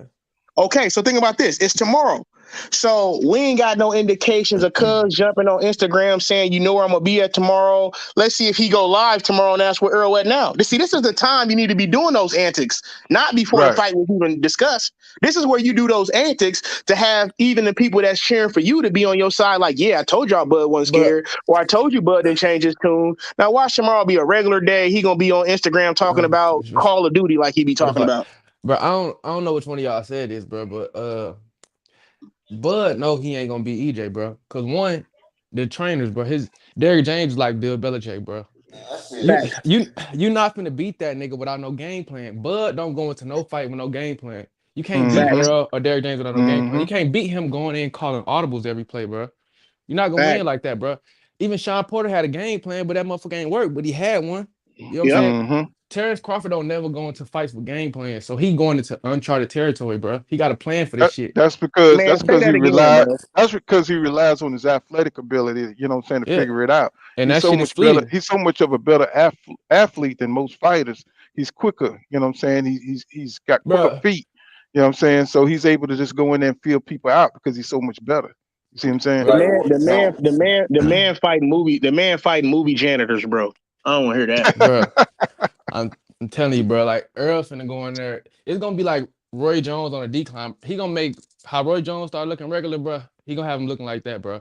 Earl No, like you a said it perfect. he Keep like a going though, but you said it he like perfect. a Earl like a pretty Bernard Hopkins, bro, with his fighting, bro. Like he know how to get punches off That's of every why. angle. That's why he said that. That's why Derrick James said it's fleeting. Athleticism is fleeting because he Yep. knows. That's why Roy ain't want to fight Bernard again for real, bro. Once that athleticism start fleeting, bro, I mean, he did it's a beat wrap. Bernard with one hand though. Yeah, I'm talking about, but 10 years later when that athleticism going down, it ain't the same fight because Bernard Hopkins rely on technicals. He rely on goddamn fundamentals. That's why Uh-huh. Tim Duncan lasts so long, bro. It's Uh-huh. fundamentals. You know what I'm Well, saying? let me ask y'all this: what y'all think this Bud being down here in Dallas? Is he trying to acclimate himself to the climate? You know what I'm saying No, down bro, here in Dallas. Why is he down here in Dallas? No, because he Y'all the tell me I that. truth. really feel like I really feel like he cheering on his guys, and he's showing that I'm not I mean, scared to you go to know, Mo Dallas. Hooker, He think Mo no, Hooker signed the he Bud. he He think he one of not the Bud showing that he fighters. not scared. He think he's showing that he not Wait a scared. minute, But you Mo wouldn't. Hooker is signed. Mo Hooker is signed to Bud. He's one of Seriously? Bud Crawford's fighters. Wow. No, Wow. I don't think he one of Bud Crawford's fighters, bro. He just somebody that trained with Bud. I could be wrong, but I don't think he under Bud. They got this conglomerate where they got these fighters signed, and Crawford part owner in that conglomerate shit. They got Okay, with that makes Colbert, sense. That makes sense. huh? I said, Mm-mm. yeah, I get you. That makes sense. That makes sense.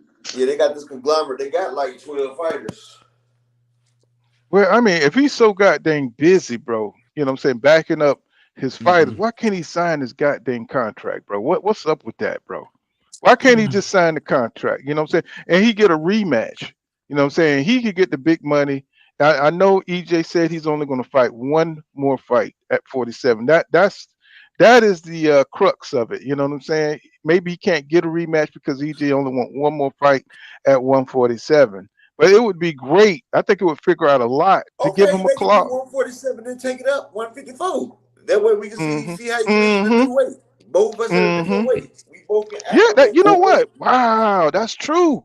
That's Yeah, I ain't true. think about That could that. be I a ain't hell think of a about I weight ain't that. even coming to think about that. 154. Right. That could be a I hell of ain't a even weight think coming to about that. 154. But is Bud No willing matter how to many agree on times something Bud like that? tell y'all he not about to I fight know what you're Earl. gonna Y'all, say. y'all, Man, he not fighting that y'all nigga, man. just You he know that said shit. down the line. I mean, I tell you If you where ain't his gonna head fight, is. bro, listen. When he was finna fight Pacquiao, he was taking a 70-30 split. He was supposed to sign for 10 million. He want 80-20. he No, it was yeah. Oh 80-20, my bro. bad, 80-20. Now he trying Now to get 20 he wanted million. 15. That's why the It fight didn't happen. Because it they was like wouldn't a give him 10, 15. yeah, 15. But now he won't fight. He was gonna fight Pacquiao for 15, but now you want 20 to fight Earl, Because bro. Pacquiao's not black. If And y'all pay undisputed. attention, Terence Crawford has a thing against black people. That's why he ain't signed a PBC because Al Heyman's black. Man, he Terence got daddy Crawford has issues, bro. a complex against black people, period. Like, Bro, Now, he now, don't even feel like black fans are worth it because we exposed about his shit. Like, it's something about Terence Crawford and black people. Go look it up. I'm going to do a video on it one day. I'm gonna tell you why I think, you know what I'm saying, this fight, what got me thinking that it may not have, because he started talking about Jamel again, right? He done start but talking about a fight. he ain't But getting he ain't going Jamel to if he don't necessarily fight be that Earl. fight. That You know, don't if even the make Earl sense. fight. Earl But fight see, that this what they talk about, that WBO, he could press for that WBO up But at They can still block the 154. fight, bro. he Because you finna know fight the WBO. Tim He Zoo is finna the the WBO WBO. champion. So it's gonna I be mean, another Tim year. Zoo Yeah, got the yeah, but WBO if It's mandatory, Tim Zoo and finna you fight him, so know it's he gonna be also another got all year. 4 belts. He And got he wait a all finna minute, four wait a move. minute. belts, so Who you he can. say? Wait, you didn't say Tim Zoo is the he's not the WBO No, champion. I said No. you got Tim Zoo is one of his mandatories, and then he Yeah. got Hmm. another mandatory. Like he could press the WBO mandatory, Right. but Charlo Hmm. can pick He gonna which have to get in mandatory he line. wants. As long as he Hey, takes a mandatory fight, he don't have to take the WBO mandatory right away. He can But pick what I'm and whichever saying, mandatory he wants. but what I'm saying, he's doing that talk like he want to go, like he putting it out there, like He he want to fight Jamel. bro, You know he what I'm saying? just know It's like, and bro, you PBC shouldn't will be. freeze him out. Watch PBC will Hmm. freeze that nigga out. He he won't just give that know nigga a fight. undisputed. He just playing crazy because he know undisputed mean Right. more to Earl than it He's mean to just him. talking. He just talking. Undisputed don't mean nothing to him, bro. He rather go down in history, didn't fight, rather than saying I fought the best and I lost. He don't want Earl to have that, bro. He don't like Earl, bro. People in his team don't like I that nigga. told you Period, he bro. don't Yeah. like black It's like people, they, period. it's like they But hate him, bro. It's like but they base they That's hard that. everything, to That's make that him do it. Nebraska. That's that Nebraska shit Look, right can there. I everything raise Earl my do. hand? Can I raise my hand? I got a question for the Oh, go ahead, panel, brother. for the chat, for the boxing world. What's wrong with Eric? What's wrong with Eric? Oh, crazy, man. He said Eric said he hate Oh black because his snap! mama hate the black on him. He said pay niggas to whip your son. He said he must look Damn. like his pops. He must be look like his pops. Damn. That shit That fucked up, boy man. crazy right there, boy. What's going on, Eric? What's wrong with you, brother? Can somebody pull? Can you answer this? Go What ahead, does bro. Bud mean by down the line? What is he talking He That's what spoke his real I'm feelings too saying. soon. Why is he playing games? I don't get it, bro. It's Bro, it's just a a game. negotiation. It's a negotiation ploy, bro. It's a negotiation How? ploy, bro. He Because ain't got. He make it ain't seem got. like he All just he trying to got make is it the seem about? like We he at belt. the don't end of care. the I line. know, What is but he he talking about listen. down the Right. line? We at the end of the All I'm line. saying is he know that Earl wanted more than he do. He can act like he don't want to fight, like he got other options. That you looking at a desperate man, bro. Hey, It's no, like, But you said it. Hey, bro, you saying that shit perfect. Keep riding, yeah, bro. he You said it perfect. Earl need this in his mind. Earl need this fight more than Terence because he Crawford. think Because he can Terence already. Crawford don't want to give up that O but anyway. Cause look at this. But he look know at if this, the fight Mark. don't happen, he know if the fight don't happen, people gonna blame Earl. He knows that. He know people gonna blame Earl, and then he know that he think he gonna get in the Hall of Fame already. He think Earl need that, But look at this slime. Look at this. This is his only legacy fight. but This he is don't his know Only that. only. legacy fight. This He is the only don't know that. legacy fight. What the hell is he talking about? He don't know that. Like I said, Oh, come he could on go. now. Come on. He fought What Egas Kavalauskas, bro. man? Get the man. You talking You about don't get out of Green here with Bean, that, bro. I mean, they're gonna put his undisputed plaque in what I say behind the water heater. You know what I'm saying? bro? Because it Man. don't mean it That ain't nothing. It's weak. but You he know How what I'm don't you know hey, that, saying? bro. Listen, you gotta how That you nigga shit gonna undisputed be a in the door eighth how stopper. you undisputed in the eighth ballot Hall of Famer? listen, bro. Right. This how it is, bro. You If they gotta don't think about take, it. if he doesn't take this fight, they're gonna do a remix of all his fights and they're gonna put it under scrutiny because he doesn't really have no big name fights on his list. So if Bro, he doesn't And wow. for take you this to be fight a right first here, ballot in anything, they're going to go back and look at the most important thing with becoming undisputed. It always goes off of being first ballot. It goes off the level of competition you Petition. and face. he's not gonna You be see what first I'm saying? ballot. He's not gonna Bro, be first listen. He's ballot. not first The ballot. thing As of is, today, he's He not might first be ballot. third. He might the be thing third is, ballot. bro. You gotta think about, it, bro. Bud You is in see, the echo Jermaine chamber, Taylor bro. ain't in there yet. Bud in the echo chamber, bro. Everybody around him telling him, bro, you better than this nigga. This nigga ain't shit. You going to the Hall of Fame. He got legends telling him that. He got niggas in his gym. He got Bernie the bitch. I mean Bernie the Hey, let me diva. ask y'all a question though. He Where's Jermaine Taylor at? He in ain't in there jail. yet. He in jail. No, I'm talking about where's his Hall of Fame at? He ain't He in the not Hall in of there Fame. yet. He undisputed. He But was the Bud Right. ain't, second to be undisputed. bro. He was the second to be undisputed.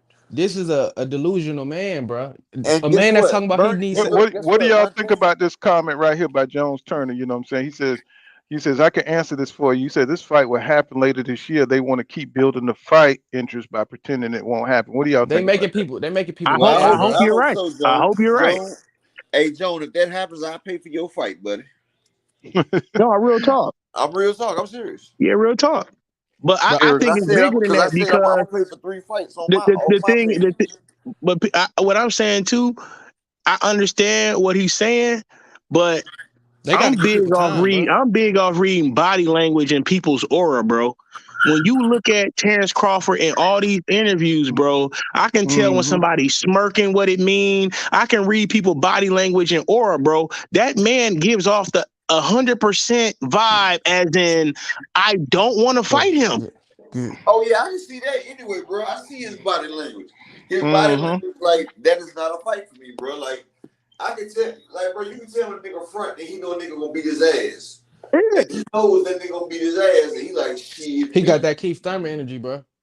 But guess No, what? seriously. He ain't It's gonna have no choice almost like about that. he's content, like he's retired or some shit. But He guess what? You know what delusional, I'm saying? bro. He I'm gonna delusional, tell fool. you one thing about it. Bud gonna have to fight EJ. You feel me? Because I know Mm. something that he don't. You feel me? Just watch what I tell y'all now. EJ Bro, gonna make it where Bud ain't got no choice but to fight him. Because but when you get to the down play, now just watch what upper as I told y'all now. Y'all hearing the first on pull counter. It's gonna get down to, So we already know he can't. Nobody really want to now touch him. listen, I'm trying to tell y'all something now. Now y'all hearing the first on pull counter. bro, It's gonna be where Bud has no choice but to accept the fight because part of EJ's money will make sure to cover the difference in case they can't reach the agreement. Yeah, bro. Listen, the thing is, Bud. He don't. All What right, people don't never mind, understand bro. is, I'm sitting there talking, telling you something, bro. You going nah. past No, You your. no, no. saying Let him ride. Let him ride, Slime. Let up. He trying to hit He it building. on out. He building. Yep, he Hit it building. on out. Hit it on all right. out. Yep. EJ gonna cover What the I'm difference. Let trying to up, tell bro. y'all, this, like I'm telling y'all something without telling y'all something. Earl gonna make this fight by any means, and the only way it's not gonna get made is if Bud comes out like a complete coward because somebody's willing, if need be, if it's the last chance, is willing to give up part of theirs to make sure it happens. Just to make sure, so it can't be no way that it's blamed on them. I agree with you, bro. Keep going. No, I mean you can't agree with me. I'm telling you something, bro. You No, understand what I'm saying? I'm telling you. listen, no, what I'm saying is I'm with you. Everything you saying, I'm thinking the same shit. Keep going. No, never mind, bro. Go ahead. Bro, Up. Come on now. No, Keep you're missing what I'm hey, saying, bro. I'm not saying he's no trying to opinion, tell you, bro. boy, what's going over your head like we a hear you. foghorn leghorn. We Like hear him. Yo, foghorn we hear what leghorn. you I hear talking you. about, Yeah, we bro. hear what you saying, bro. You get mad. We hear what you saying. No, I'm telling you, it's not my opinion, bro. I was telling you something, bro. It's nothing to agree with or We, opinion. I'm telling you. I'm telling you. I talk. we, I talk to somebody every day, just about, bro. I'm just telling. I'm just trying to give you an update. Like it's going to either Spamming be a my complete. chat with this bullshit. It's going to be a complete duck, or they got to take it. If need be, if it's at the final mark, that's what he's willing to do. But he ain't trying to do it. okay. But Well, if anything, he will do it just to close the gap. That's what I'm trying to tell you. Yep. And to what you're saying, I even think to even add to what you're saying, I even think I could see Earl taking a 60-40 on his part just to whoop his ass. Like you said, it's gonna be a point to where everybody gonna know, like, it's gonna bro, be a this costly is ass not 60-40. me. Man, I said that shit weeks ago. But Yeah, this Right because fight, here he's on gonna full have to. counter. He gonna have to do. Man, That's listen, what I'm man. saying. If He gonna need damn near have be, to take this if man. need He be. gonna have to damn near buy this man a Bugatti to get this fight. No, that's what I'm saying. If bro. need be to make the fight happen, it will come I down to can't even that. time this shit out. The I It fight will asked gonna go the down to panel. that. the fight gonna happen, That was a man. question The way I asked. Derrick James been What if talking and Earl looking, take less? Bro, man. that's But what I I'm tell tripping. you. I'm I tripping. Like, talk to somebody every why day, don't the bro. WBO like make Earl the mandatory Cause man, to the make fight The this gonna fight happen, WBO happen? bro. need to make Boots Crawford mandatory. That's what they need to do. Bro, If the WBO make Boots Crawford mandatory, I bet his ass will hurry up and sign that damn fight with her. bro. That motherfucker signed that motherfucker tonight. That He The like, nigga fight yo, gonna gonna happen, Earl, retire bro. like a man. motherfucker. That Hey, look, nigga that ain't nigga be like, fighting yo, anymore. Y'all watch the interviews with Derrick James, man. You see how excited he is, bro. The fight gonna happen, bro. yeah, I was talking. To, I was talking to I keep Derrick seeing when he James. reposting Look, They I everything, was have bro. to talking to be him in two that nights ago mindset. before he went live on They have to Instagram. be You ready feel me? like that. I was talking to him 2 nights ago before he went live on Instagram. You feel me? When he went on some dude channel, some white dude channel, named Brush or something. It was him, 2 girls and stuff. They were asking some dumbass questions, man. Yeah, when Earl start panicking, that's when I panic. I think the fight gonna happen. Everybody cool. We just ain't we ain't. Well, I ain't gonna say we ain't on the inside, but Put shit. up on mine. The fight going I feel like the fight gonna happen, man. Bud don't even listen. Bud don't even got no promoter. He's suing Bob Arum. They had to drop the lawsuit. He can't go with Daniel Kinahan. That's a fucking kingpin, and he being investigated for that. Goddamn, if he don't do deals with PBC, who he gonna do deals with in the country? Where he gonna get? Who gonna Exactly. promote his fights? He don't got no choice, bro. That's what I'm saying. Exactly. The fight gonna happen, bro. And that's why he's asking for what he's asking for, because Crawford ain't stupid. Crawford know after this fight he will probably never be the same. Therefore, he's trying to cash out. Think about this, bro. Let me ask you something, guys. Why, if Terence Crawford beats Earl Spence, he becomes the only man in boxing history to be a 2-time undisputed champion, right? As in, your legacy lives on, and you can even be considered, just off of that The feat greatest, alone, can be considered the greatest ever, right or wrong? right? So That's a why do I fact, got to pay you $50 million for you to be the best ever in bro. life? Listen, I'm gonna tell you. He Look, don't Mark. believe in himself, bro. He They don't act like believe Look, in Mark. himself, bro. Check his this out, Mark. whole team Bud act like that's not even The option that's like a far gone, conclusion. that's not even in the, you know what I'm saying? Like they don't even care about that he could be twice undisputed. Like they don't even Mark. Go ahead. My bad, bro. My bad. I guarantee you, Go ahead. what Bud's scared of is after this fight, bro. Everybody just to discredit Earl, because everybody hate Earl. They gonna go back through Bud motherfucking his resume, and they gonna pick that shit apart. And they gonna say, oh, he wasn't really like that anyway. Josh Taylor had a better undisputed run than him. He ain't a Hall of Famer. I guarantee you, motherfuckers gonna start saying Bud ain't really like that. He was a 140 pounder. They gonna critique his resume how it should be critiqued, and they gonna start saying he was fighting bums. I But guarantee like you, you bro. said, they gonna wait till he lose, and then Yeah, they they gonna gonna wait till pick he him lose. apart. They Yep. gonna wait till he lose. That's what But the they real gonna ones, do to Earl. but the real ones like us, we've been talking about it from the jump while he was fighting all these bums. Man. And that's no discredit to Bud, because Bud's still a hell of a talent. Yeah, he a But hell of a can crusher. let's just keep it real, bro. He a hell of a can crusher, bro. I mean, he could fight for real, but he in the wrong era, bro. You know what I'm saying? Like motherfucking Mike Tyson was a beast, but he was in the 90s. He was in the wrong era. It's some niggas being in the wrong era. The scariest part about this fight is this: Terence Crawford ain't never been dropped into the middle of that ocean and had to swim back to shore. You see what I'm saying? He ain't never been in no deep waters like that where he had to swim back to shore, as in figure it out on his own, fighting somebody worthwhile instead of you fighting these no-name bums with no coach. Because one thing about, let me say this real quick. One thing about it, when you see Earl Spence, his corner, Derek James is telling him what to do. Hey, I see this, do this, do this, do that, do that. Bomac is asking Terrence shit. Hey, if you want to throw the left hook, or if you see it, do it. That's not coaching, bro. So when he get find your rhythm. So when he get into them deep oceans and he don't have true trust for Bomac to guide him out of that water, he gonna go back to doing what he know. He gonna go back to that wild ass swinging for the fence and get his ass knocked out. Watch what I tell you. Crawford, he when he fight, bro. Like I said, it's like he called audibles. He played chess. But the difference with Earl is it's high speed chess. It's a bunch of grandmasters that play chess that could beat you. But if you put them on a clock, they ain't worth shit, bro. When you used to dodging 30 punches around and the pace is real slow, okay, you can good. But what if I jack the pressure up double and that 30 punches go to 75? You know what I'm saying? You playing speed chess. You know what I'm saying? And I've never seen him in that situation, bro. I thought Sean Porter was gonna prepare like that, but he didn't. So this is gonna be his first time doing it. You know what I'm saying? And I feel not to mention, to what you just said, to agree with what you said, when you go back and look at the punch stats, right? Besides Mikey Garcia, everybody that Earl fought, all they punch output, all of it went drastically up fighting him. So Terence Crawford coming out throwing anywhere from 20 to 30 punches around. Come on, bro. That's not going to fly. Man, and that's why I went back to say it's not a 50-50 fight, because if you only can beat a man by a knockout and that's it, that's not going to win that fight if that's all you got to beat him. If you have a 0% chance of beating him in a full 12-round fight and all you can depend on is a knockout, that's not going to help you, bro. You said Terence Crawford throw them loose-ass combinations, and Earl is so fundamentally sound coming straight down the pipe with all straight shit. He going to hurt that boy. You said that shit earlier, and I've been telling people this on everything. That motherfucker, if that Earl trained with Blu-ray and his nutritionist, he not going to make it past 6 rounds, bro.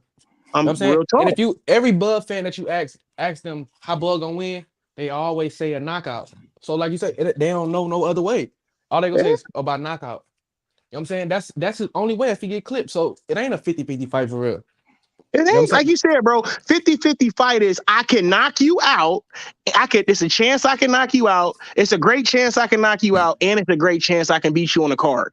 But if you know I have a 0% chance of beating you at the card, because let's be real, Earl is going to flood him. He's gonna drown that boy out.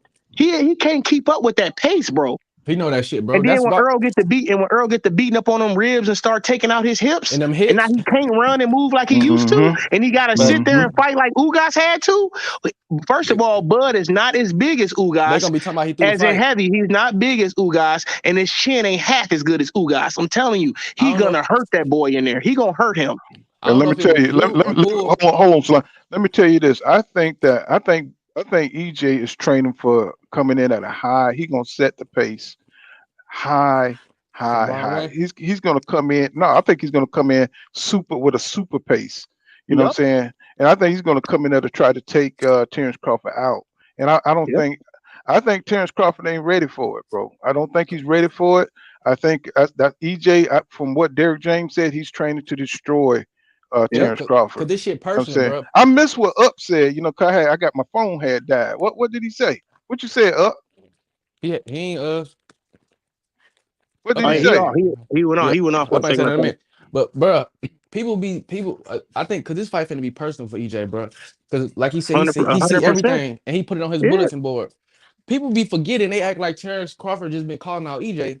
He when somebody asked him who he wanted to fight when he first came to 147, he said he wanted to fight Manny Pacquiao or Keith Thurman, bro. Yeah, That's clear what he said. no, The fight, like to what you said, bro. He said Keith Thurman was a bigger fight than Earl yeah. Spence. And then the fight between Bud and Earl, it really started on Trill Boxing Talk with Yep, KO and 78 Sports TV. yep, Them was the first people talking about it. yep, You know what I'm saying? And Earl been saying the same thing the whole time. He said they was asking about fighting, but he said get him a belt because he been saying I want to get undisputed, but people trying to rush it. He like I can't get undisputed without that belt, bro. So all you gotta do yep, is get a belt. I'm gonna come see you. I'm gonna come knock on your yep. shit. And now Hey, you got a nigga. like PLY in the comments said Ugas is a killer. Bomac. Exactly, P. Bomac was telling us, y'all better watch out for this dude named Ugas. He a Why? killer. Because Ugas beat Bud twice in amateurs. They seen how Ugas was rocking. So my thing is, if Ugas get a belt, he beat your ass in the amateurs 2-0. He beat you in the amateurs. Why you don't want your get back? Why didn't you get that get back in the pros? And he had a strap. Pick your mans up. Because they always, like I told you, they've been treating Bud like a prospect his whole career. They've been playing keep away, bro. They knew that exactly. Yeah, they put that narrative out there, you know what I'm saying? So the fans will believe that EJ don't want that fight or the PBC fighters. Cool Fella says, Ugas was the perfect pre-fight for Bud. Yes, sir. I believe so too, man. Yeah. You know, as a counter puncher, a very slick, cunning counter puncher, you know what I'm saying? And that was perfect to up his ring IQ to get that experience. Jay Smith said EJ better be careful doing that or he's gonna sleep early or get outboxed. You know what I'm saying? And I don't even think, and to what Jay Smith said, I'm gonna be real with you. I'm gonna say something to where you may call me crazy. I'm gonna be real with you. I don't think Bud's a better boxer than Earl. I think he's more slick, but I don't think he's a better boxer than Earl. A lot of people, that's what I'm saying. A lot of people pay attention to because Bud's so slick. He's so this, he's so that. But when you go down and break down fights for fights, Earl's a way more better and technical boxer than him, bro.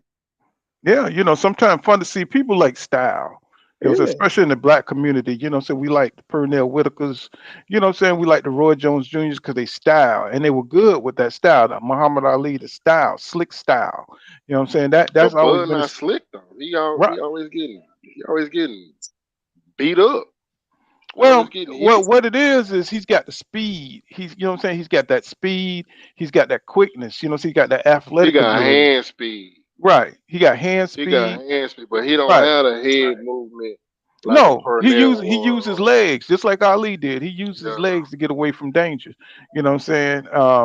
Ali wasn't the biggest puncher, bro. You know what I'm saying? Nah, I mean, he was just fast. He was just athletic. You see what I'm saying? He was long. You know what I'm saying? So, nobody could really touch him, you know what I'm saying, till he slowed down a step. You know what I'm saying? When he came back, 1971, right? And fought Frazier. And that, you can see he was different after that 3-year layoff. You know what I'm saying? So, he had lost a little speed, you know what I'm saying? And that's what I'm trying to tell the Bud fans, you know what I'm saying? When you start hitting them 30s like that, you know what I'm saying? That's probably another reason why Bud didn't fight anybody because he knows he's going to slow down and he didn't want to take no dangerous chances. You know what I'm saying? Bud wanted a payday. He just wanted a payday, bro. And like you said, he knew he was slowing down. So the best way is to keep himself out of harm's way and keep that to where when the big fight presented itself, he can get cashed out. Instead of now the Bud Crawford fight don't mean nothing. The Bud already got 3 losses on his belt. You see what I'm saying? And say if they came in a row. You see what I mean? Eric, I respect Bud, man. I mean, I've seen all his fights. I mean, I respect what he can do in the ring, but Bud ain't Superman, bro. You know what I'm saying? I've been watching boxing a long time, bro. A long time. And Bud don't impress me like that. You see what I'm saying? I've been watching boxing. I've watched every boxer for the last 40 years. I don't underestimate his abilities, bro. You just overestimate his abilities. You see what I'm saying? And you overestimate his opponents. Right. Bro, That's You know what what I'm it is. saying? overestimating Is his his I'm trying to opponents don't tell give him you. too much credit. Let me tell you this story. When Roy faced Antoine, what was it, Antonio Tarver, right? Yeah. And it was an OG. He was like, "Hey man, Roy finna get knocked out tonight." I said, "Man, you crazy. Man, you don't know what you talking about, bro." He said, "Yeah, he finna get knocked out tonight." See, he had been watching Roy slow down, and I didn't see it. You know what I'm saying? Because he was coming down to fight. I think no, this was his second fight, and he didn't look good. He saw in that first fight they had that Roy didn't look the same. His muscle, you know what I'm saying, his reaction time was off, and he said, Uh-huh. "Man." He said, Roy finna get knocked down. I was like, man, you crazy, bro. You underestimating the abilities of Roy Jones Jr. You know what? Roy went in and got slapped, got knocked, slapped out. You know what I'm saying? Yeah. Boy, I was toe back, bro. I was hurt. it was over for him. I was hurt.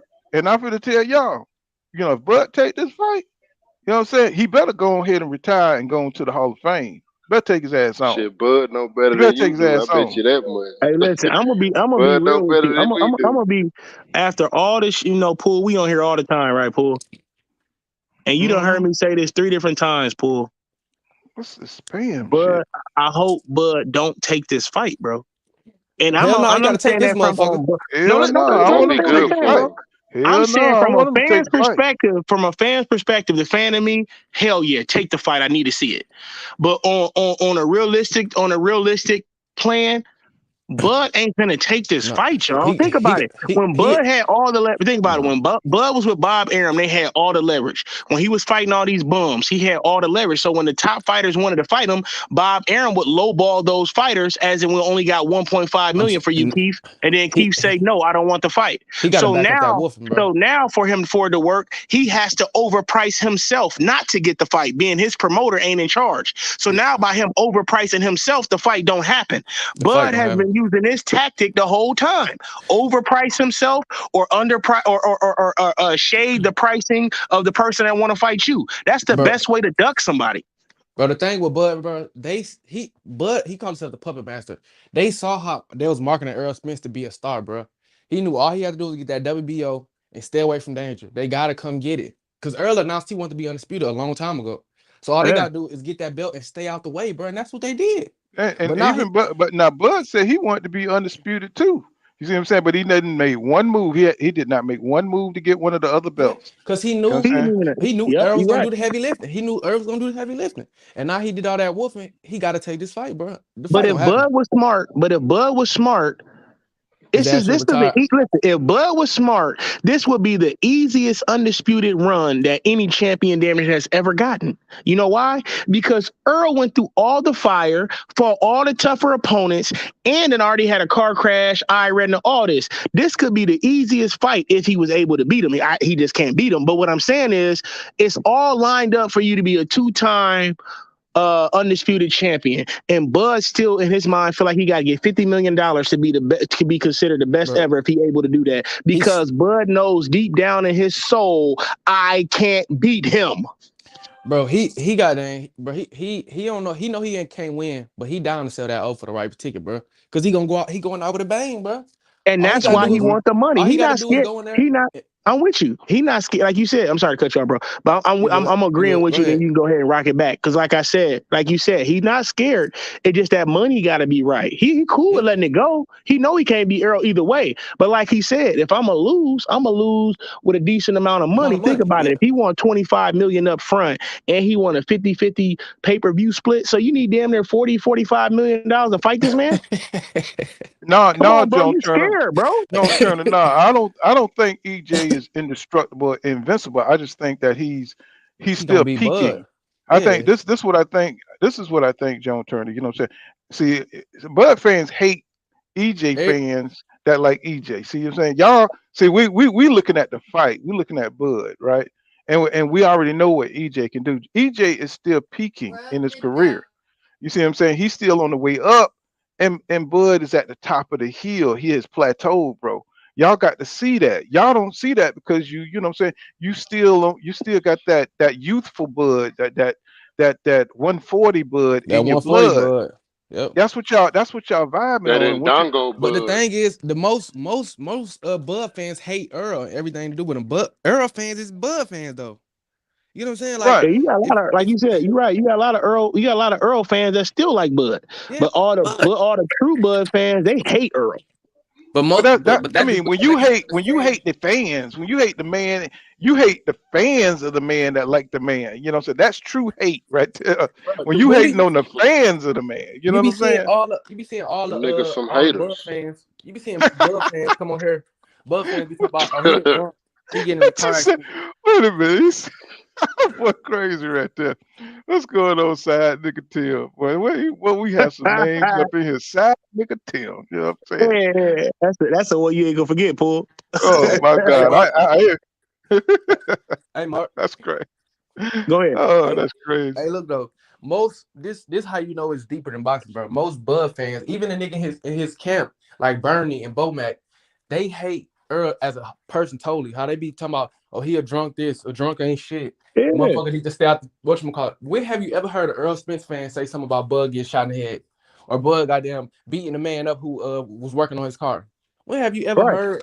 You know what I'm saying? So you know it's like it's hate, bro. Motherfuckers just Hold don't like on, that shit, bro. Hold and on for a second. let's even take it. Go ahead, Hold on, bro. Mark. Go Hey ahead, man, Paul.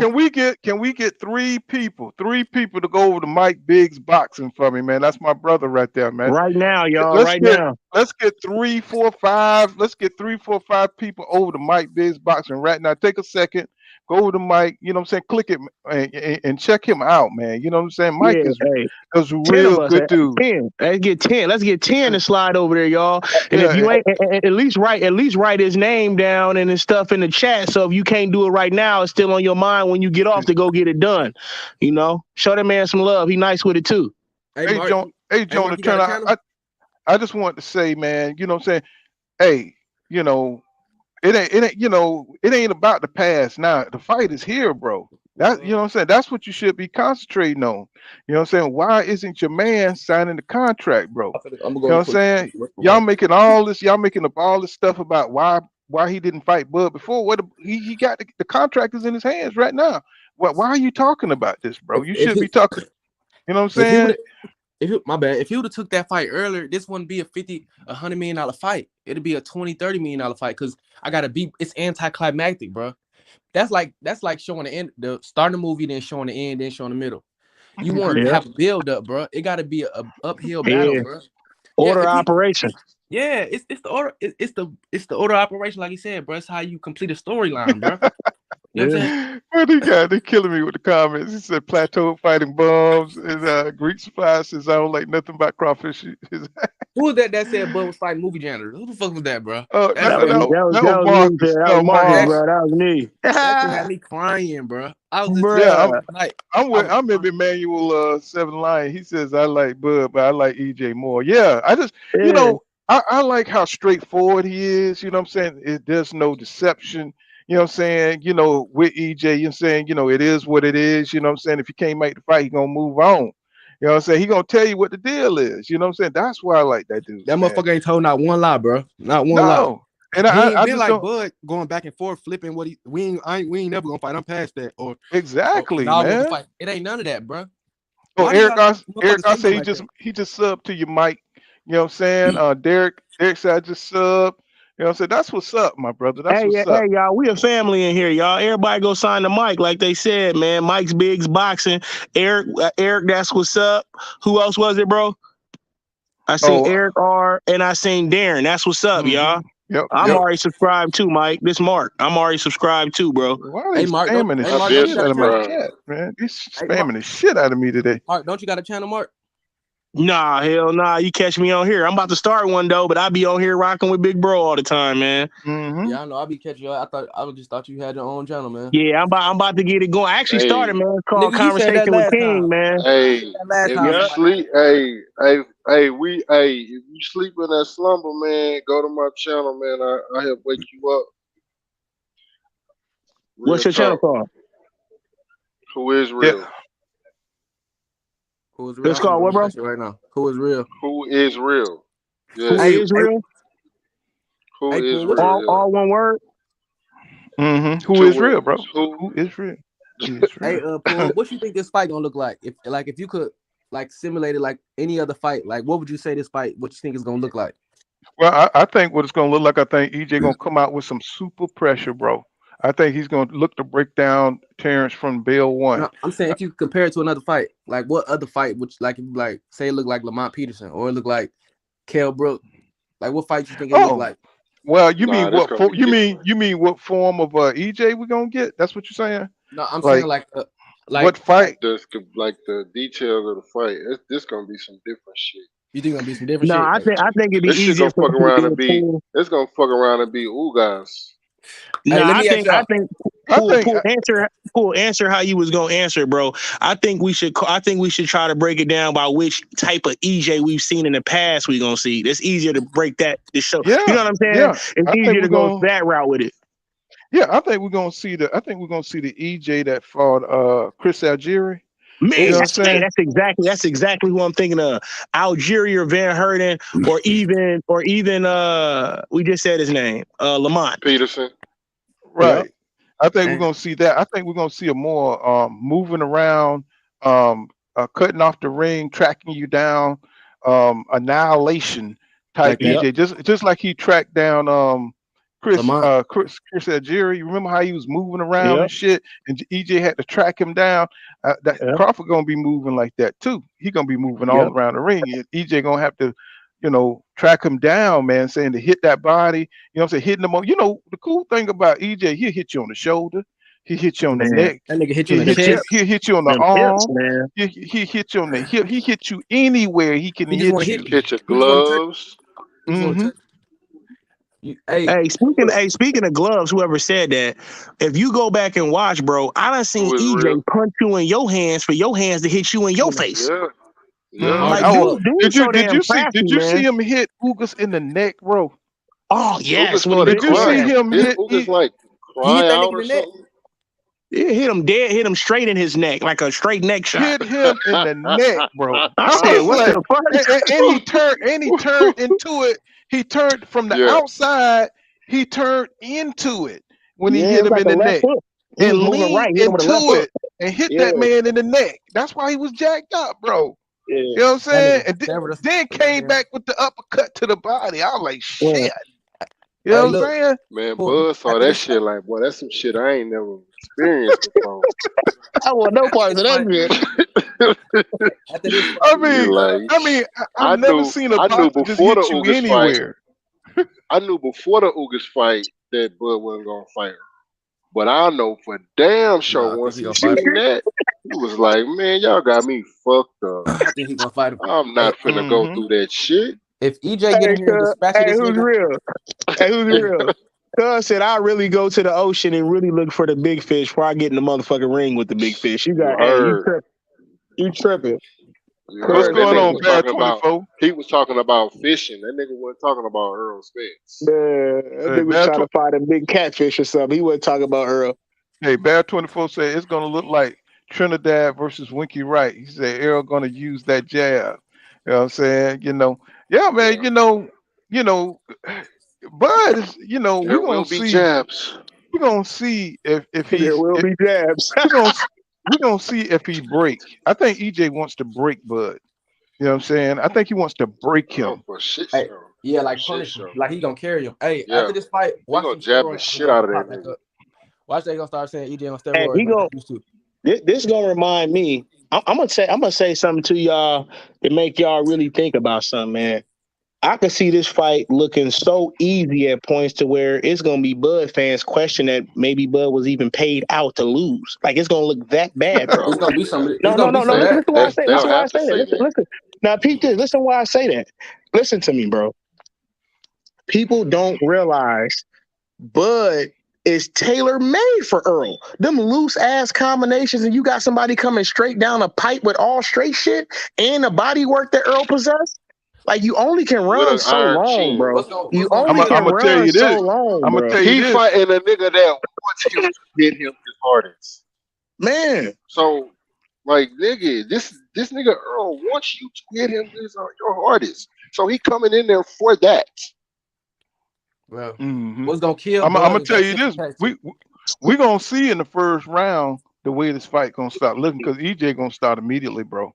And Yeah, we're gonna see Yeah. how them fights look. Them punches feel. on EJ. You know what I'm saying? Because Bud gonna have to make He gonna be EJ swinging it. respect him. He He gonna gonna be have to having to make. go wild. But it's He gonna gonna be have Bud to gonna be make. looking like Barrera and he gonna shit be on swinging them wild No, as no, fuck. no, no, bro. no, no. Pool, you right. Pool, you right. Bud is gonna Mm-hmm. have to make EJ respect him. The Mm-hmm. only scarier part about it is he can't do it too soon. He gotta have Earl skeptical and wondering how that power is. If he catch Earl in the first round with something crazy hard and it doesn't hurt him, or he like, oh, that ain't shit, it is over. So the best thing Bud got going for him is to keep Earl in the imaginary stage of what if, as in into at least like the They fifth, saying sixth round, or where he catch it with something. Because if he catch That's what I Earl with was something, trying to say. if he Bud is catch Earl with something too early and it ain't shit, he's done early. Yeah, Hey, well, and hey, that's yeah, Earl let gonna, me that's what I'm answer. saying. Let Earl me gonna answer, sniff that out. Jonah. Let me answer Jonah Turner here. Go into my archive and see how many fights I've covered, and you tell me if I'm going to shut my channel down. You know what I'm saying? I cover the lightweights. I cover super flyweight. I cover everything, bro. It's just this is the biggest fight right now. Go into my archive and see every fight that I've covered. Okay, hey, let me Man, tell go them and you people, tell tell me. hey, Bud Paul, to look, sign the contract before you even start talking about if somebody loses. y'all Like, gotta stop that shit, man. Wait, everybody talk about people hate Bud, bro. Don't nobody hate that man, bro. That's We just don't one think of we the just best don't think he who he we just don't think he who y'all think he is. That's it. Ain't yeah, like we think that he's don't got tough. nothing We to do just with don't hate, think he bro. who y'all think he is. Every time somebody have a critique for Bud, it's always, oh, you hating on Bud. Bernie the boxer, when he went on Box Voice and they started telling him the truth about who Bud fighting, y'all hating on Bud. You hating on it ain't hate, bro. Motherfucker just like to hearing the truth, bro. The truth should never be an insult, fool. You should What's never going consider. on, Gene Gomez? How you doing, bro? I'm saying, yeah, man. Yeah, Mr. but Infinity. Mr. Infinity 8. No, it's not. It's not that. It's not you saying Bud gonna counter that left hand over Spencer's right jab. Come on, bro. Let's be realistic. This is the thing. Bud is going. Listen, when that pressure is so high, when somebody set a tone so high, and you got to stay on that level, it's going to be less counters, not more counters. When somebody is fighting at a high pace, it's usually less counters thrown because now you need to be more accurate. You don't want to yeah, throw something yeah, and then you get countered. So that yeah. means the counter rate of Bud is going to go down fighting somebody with a higher work rate. Like you got to know boxing. Like come on, bro. See, for a person to counter you, it's got to be a lull. You know what I'm saying? He's got to time you. You know what I'm saying, at the Exactly. right time. See, but Mr. Finley, you know what I'm saying? Y'all need to stop this childish emotional shit banner. You know, so where y'all get that from, bro? You know what I'm saying? That's the way I hear. Anytime y'all try to insult somebody, it's about emotional. Bro, y'all stop that little slick stuff, man. We grown men here, bro. You know what I'm saying? Just come out and say what you're gonna say. You ain't got to say somebody emotional. You know what I'm saying? This is boxing talk. You know what I'm Yeah. saying? If you don't So like, hop on the panel. my Hey, man, let me. I ain't even see him down there. Let me see. Drop don't the get link. passion confused with goddamn emotion, bro. Right. Don't Yeah. You know, well, it's all emotion, but niggas feel emotion. You know what I'm saying? It's like, Yeah. what is That's this part thing of about? passion. What is this thing about being emotional, bro? You know what I'm saying? Y'all be fronting. Too much fronting going on this internet, bro. too You know what much I'm saying? toxic Everybody's masculinity, emotional. bro. You know what I'm saying? It's everybody emotional. It's like, keep it real. If people be listening to all this relationship talk and narratives going on about being emotional and being supposed to be logical, yeah, we both. You know what I'm saying? Everybody got a little bit of everything, you know what I'm saying, between each other. You just shouldn't be extreme on one side. That's all. Yeah. Okay. And then Mr. Infinity said, and Bud has the hand speed to effectively counter. Bro, that's not the question, bro. See, that's what I'm saying. Like, you talk about IQ and boxing. Think about what you're saying. You saying Bud has the hand speed to effectively counter. We all know this, bro. What we saying is when you're fighting against a fighter with a extremely high work rate, those counter has to be more accurate. You're not trying to counter every shot. Why? Because you're trying to counter with something that's going to take him out. Therefore, your counter percentage usually goes down. Now, if you're fighting somebody that's slower with a lesser work rate, then you can counter more shots because it's easy to have that time in between. You see what I mean? And then when you fighting somebody that work highly and consistently off the jab, it's less countering there anyway. Mm-hmm. Everything is timing. It's timing for it all. Mm-hmm. Now that's boxing IQ. Mm-hmm. and he got Derek James that's training him and getting him ready for all that. Mm-hmm. Yeah, Joe, trying to All get that us. switching, all that quickness. They And the working on switch that, ain't bro. nothing. The switch ain't nothing no more. That's why he keep talking about, even though he's supposed to be in negotiations with Earl, he keep talking about Charlo. Why? Because he understands he can go back to the Superman mode with Charlo. Why? Even though I think Charlo's still gonna stop him too, but he knows it's an easier fight to beat Charlo. Even Bomac said it because they both understand. When Bud goes southpaw on an orthodox fighter, that's his superpower. But when you go southpaw on a southpaw, that negates everything. It's a neutral fight. It's not a superpower no more. And we all know when Terence fighting out of the orthodox stance, 90% of the time he's getting beat up or losing. We're getting toe up with a jab. What's going on, Ramon and Emily Jones? It's a good even pool panel and chatting family. That's what's up, man. You know, I just think pulling his ass apart. I just think that Bud is going to have to get his respect early, and he's going to have to hit EJ with some really. He's going to have to be super sharp. You know what I'm saying, to stop EJ from walking through that shit, deflecting that shit, and getting in position to do him some bodily harm. He got to be careful. He don't load up too much. Because when he load, because yeah, you're right. He does, because he does make mistakes when he do load up. You know what I'm saying? Like he was doing against Ugas early in the fight. You know what I'm saying? Yeah. But see, and again, I don't mean to say this to, keep going, Mr. Infinity. I like his little perfect. He a Bud fan, so I'm just breaking it down with him. He said, that's my man. Now we disagree. Yeah, he's super cool. That's what I'm saying. He says we disagree, but that's my man. Everything is timing. Everything is timing. But Crawford hurts his opponents with the punches they don't see coming. Right? But why don't they see coming? Why they don't see him coming? It's because usually they're orthodox and he flips southpaw. He catch him with the non-look punch that's coming. They don't see it coming. But when he goes southpaw to southpaw, it's a neutral fight, as in the stance is the same. You right in front of each other. It's a different feel.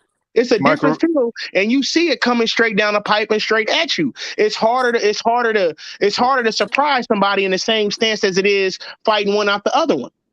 That's why when you see mainly when you watch high technical fighters of one orthodox and one southpaw, it usually ends up either in a stoppage, TKO, or a knockout because somebody don't see the other one coming. You see what I mean?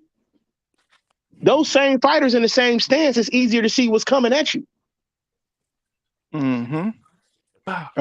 Infinity says everything is timing, but Crawford hurts his opponents with the punches they can't see. He said you guys are not analyzing Bud's strength. No, we understand. Look at his opponents. That's what you got to take into consideration. You know what I'm saying? The level of opponents that he's fought. And you know what I'm saying? Old ass weight train Colbert. Yeah, I mean, a washed up Sean Porter who been beat by everybody at the time.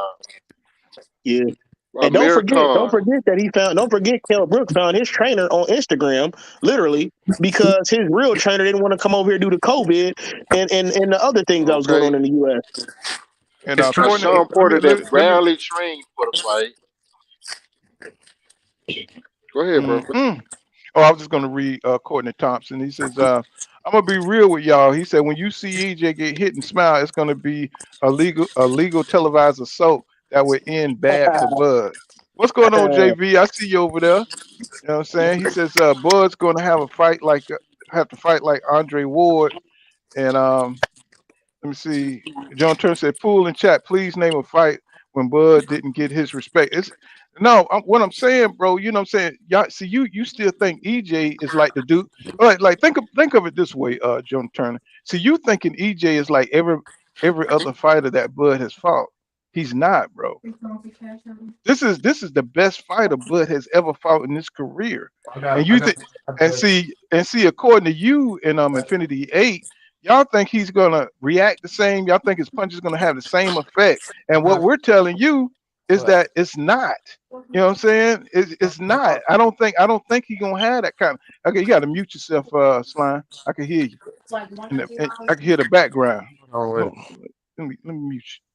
Yeah, what we're saying is it's not that Bud don't have these kind of qualities. It's just that he's fighting a 50-50 fight with EJ. Actually, it's not a 50-50 fight because I don't think his power is going to carry to EJ. Not putting that pressure on Bud the way he's going to do.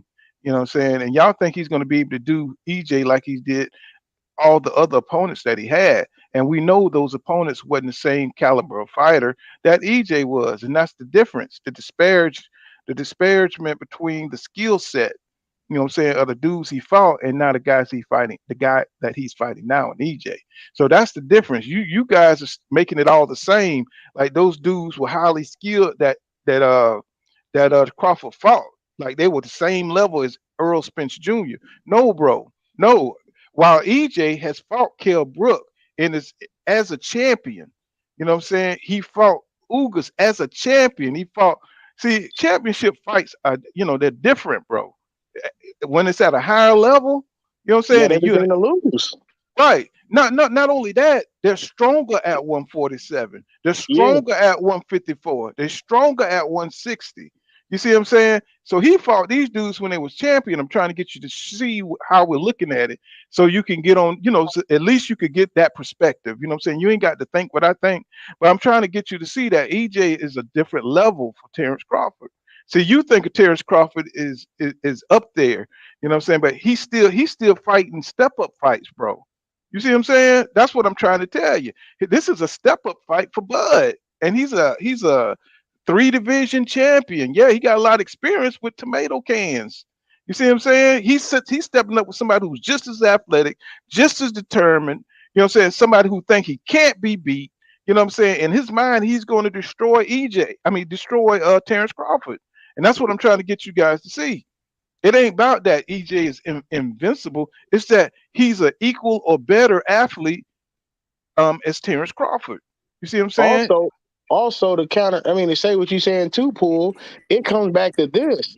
Y'all all praising Terence Crawford, and that's 100% fine. But what y'all not taking into accountability and consideration is this: Terence Crawford is the most. Terence Crawford is the most. Broke the fucking How charger. can I put this? Terence Crawford is the most undisciplined top fighter in the game. He has no discipline. If you hit Terence Crawford hard enough, he will throw the entire fight game plan out the window. And this is not the fight for that. That'll get you put to sleep quick. You see what I'm saying? Then he already don't trust his corner in Bomac. Bomac don't never even tell him that. He asks him, "Well, do what you want." And this, yeah, that works when you're fighting C-level opponents. Terence Crawford's speed and skill alone to beat them. But when you're fighting somebody just as equal as you, or maybe a tad bit better, then you have to be on point. And all that undisciplined stuff, you not listening to your trainer, or you not executing a game plan, or you veering off from the game plan. That's the difference between going to sleep and making it to the 12th round. Terence Crawford is the most undisciplined fighter in the game. Yeah, Joan, I am speculating. You know what I'm saying? But that's the way I see it, though. You know what I'm saying? That's the way I see it. I am speculating. You know what I'm saying? This is all speculation, by the way. You know what I'm saying? Nothing is 100%, bro. You know what I'm saying? That's why I'll still be How here can after the Bud fight. win You know this what I'm saying? fight? Like That's why I'll still be what here. You know what I'm saying? what if Yeah, Bud Jingo man. I like think Earl is stronger too. What's going how on, would Kelly it Brown? look? Go ahead, bro. Is what I'm It's just working. asking the panel, like how would it look if Bud were to win this fight? Like what would Bud have to do? What I think game it's plan would working, he have to Marky. come in with to win this fight?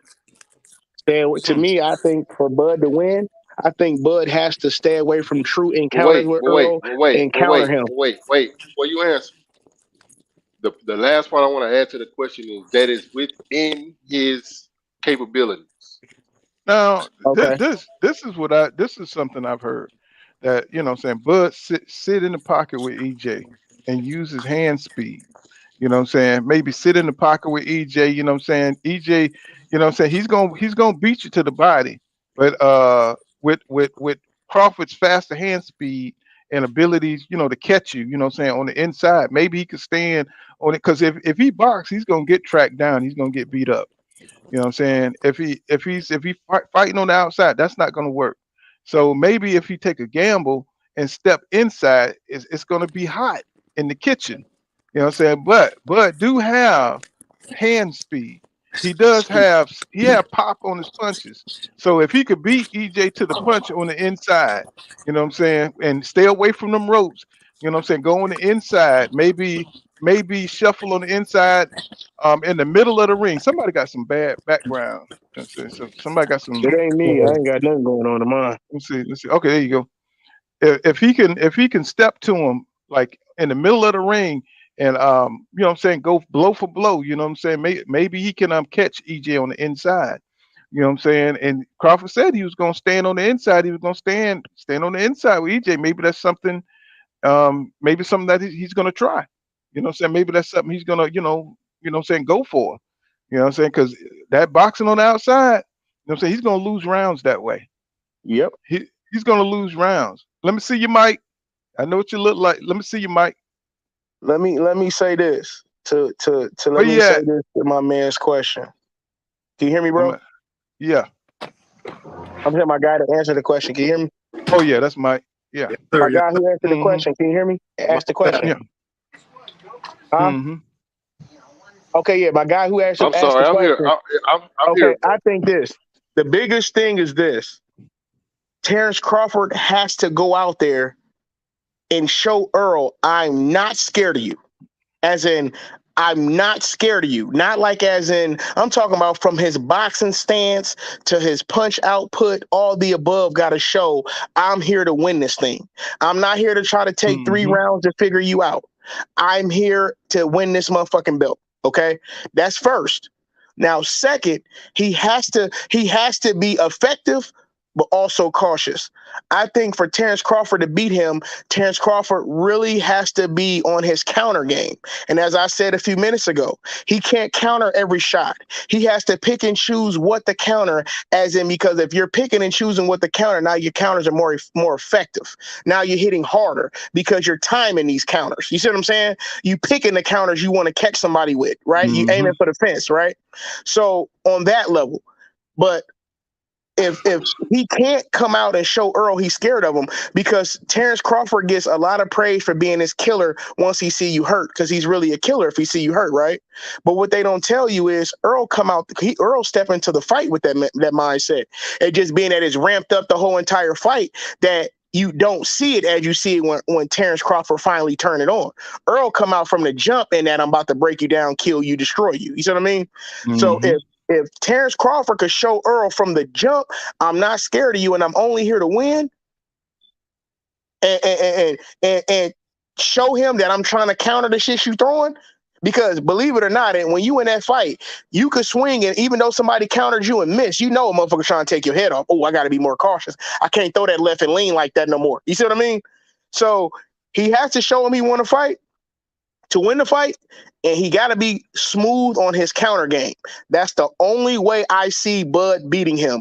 Bud I literally, I will put every dollar that I got down that Earl cannot take this to a decision. He's going to lose badly. So if I was to bet my money on Bud, it'd be by him hitting Earl with something crazy and stopping him. That's it. No decision, no split, none of that. I don't know. Mr. Infinity 8. That makes sense, bro. They said that Southpaw stance Sounds good. give Terence Crawford some trouble. They think You know what I'm saying? they think Bud, when he switched stands, they think he go from whatever his name is to the Hulk. What's that dude name that the Hulk be before he turned to the Hulk? The professor. David Banner. Come on, David Banner. They think when he switched, he turned into the Hulk. Oh, What you got on it, Mike? What Bruce you think? Banner. Bruce Banner. Oh, Mike. I think Errol he gonna bring his educated aggression to the party and beat the living shit out of Terence Bud Crawford. 100%. I love Terence Bud Well, Crawford. what you think Bud got to do to win? You know what I'm saying? For what he Bud gotta to do win, what stay he on the got to do to outside. win? Be on that bicycle, stay outside. Yep. Try not to get cut off, because he go, because Errol Spence is a master at cutting off that ring. Bro, Mike, footwork damn near better than Mike Tyson's, bro. And Yes, that's out of sir. Mike Tyson's mouth. Yes, sir. Yes, sir. But he got to stay on the outside. He can't win on the inside with EJ. Yep. No, sir. No, sir. That's a stupid game plan right there. He got to stay on the outside, stick and move as much as he can. He gonna get hit. Mm-hmm. He cannot rely on counter punches, because that educated aggression, man, it's just hard to time that shit. You know, in my opinion, it's very hard to time it. So Yep. that's all. That's you know, I said that's my take on it. And nobody is talking about the time that Bud is out there ring. His last fight was in November, last November. Yep. So he Yep. gonna be real rusty coming in, and Errol's on an all-time high. He just beat the shit out of Ugas and was still fresh because he went back to the gym the next day. Uh-huh. You know what I'm saying? So he's still working. And been sparring like a mug. Yep. I mean, So like you said, Earl riding on a lifetime high, just got the third belt, and then you've been out the ring, I don't know how many damn months, and you at damn Hall of Fame speeches like you getting inducted tomorrow. Like, bro, his whole energy shows me he don't care about this fight, bro. Like, I don't like we men at the end of the day, y'all could be Crawford fans, but I'm gonna tell you like this, bro. At the end of the day, bro, if Earl was moving. So if Earl was moving all janky like Bud is, I could not fuck with EJ like that, bro. Because there's something in me that just can't let me do it. He ain't taking this fight serious. Let me shout out to Clarence McClain and the TWT team. You know what I'm saying? Y'all subscribe to them guys over there. You know, Just Do Boxing, G5, Clarence McClain, and the whole TWT team, man. I rock with them, man. I hope y'all rock with them too. What's going on, Yolanda Dixon? I appreciate you sliding through. You know Paul, I'm down with the TWT too, bro. Yes, sir. I love them too, man. And LDBC. I'm down. Hey, Nardi Crash said drop the link, bro. Mm-hmm. But again, like my man Mike said, me personally, I know the countering that Bud wants to do ain't gonna work because Earl is too effective and too consistent with the jab. But that's why I said when I said earlier when I was talking to Infinity 8 in the chat, I said in this type of fight, Earl work rate is so high to where those counter punches that Bud do, they're gonna drop. He's not gonna be countering every punch like you see him throw because he has to be more accurate because there's more consistency coming. That work rate is too high. So your counters ain't gonna be as high. Okay. Mm. Look, I just want to see the daggone fight. I don't have no dog in the race. I don't give a damn who wins. But the fans are gonna win. You know what I'm saying? The fans win. Yeah, most definitely, man. You know and who talking? That's Mike Biggs. Okay, Mike. What you got? What you got on it, Naughty? What you got on it? Man, I'm listening to y'all, and man, I told y'all we studying this fight all the time. I think Bud, the way for him to win, even though because all right, with Errol Olympic pedigree, right? To my belief, he have things in his toolbox that haven't been put to brought to the table yet.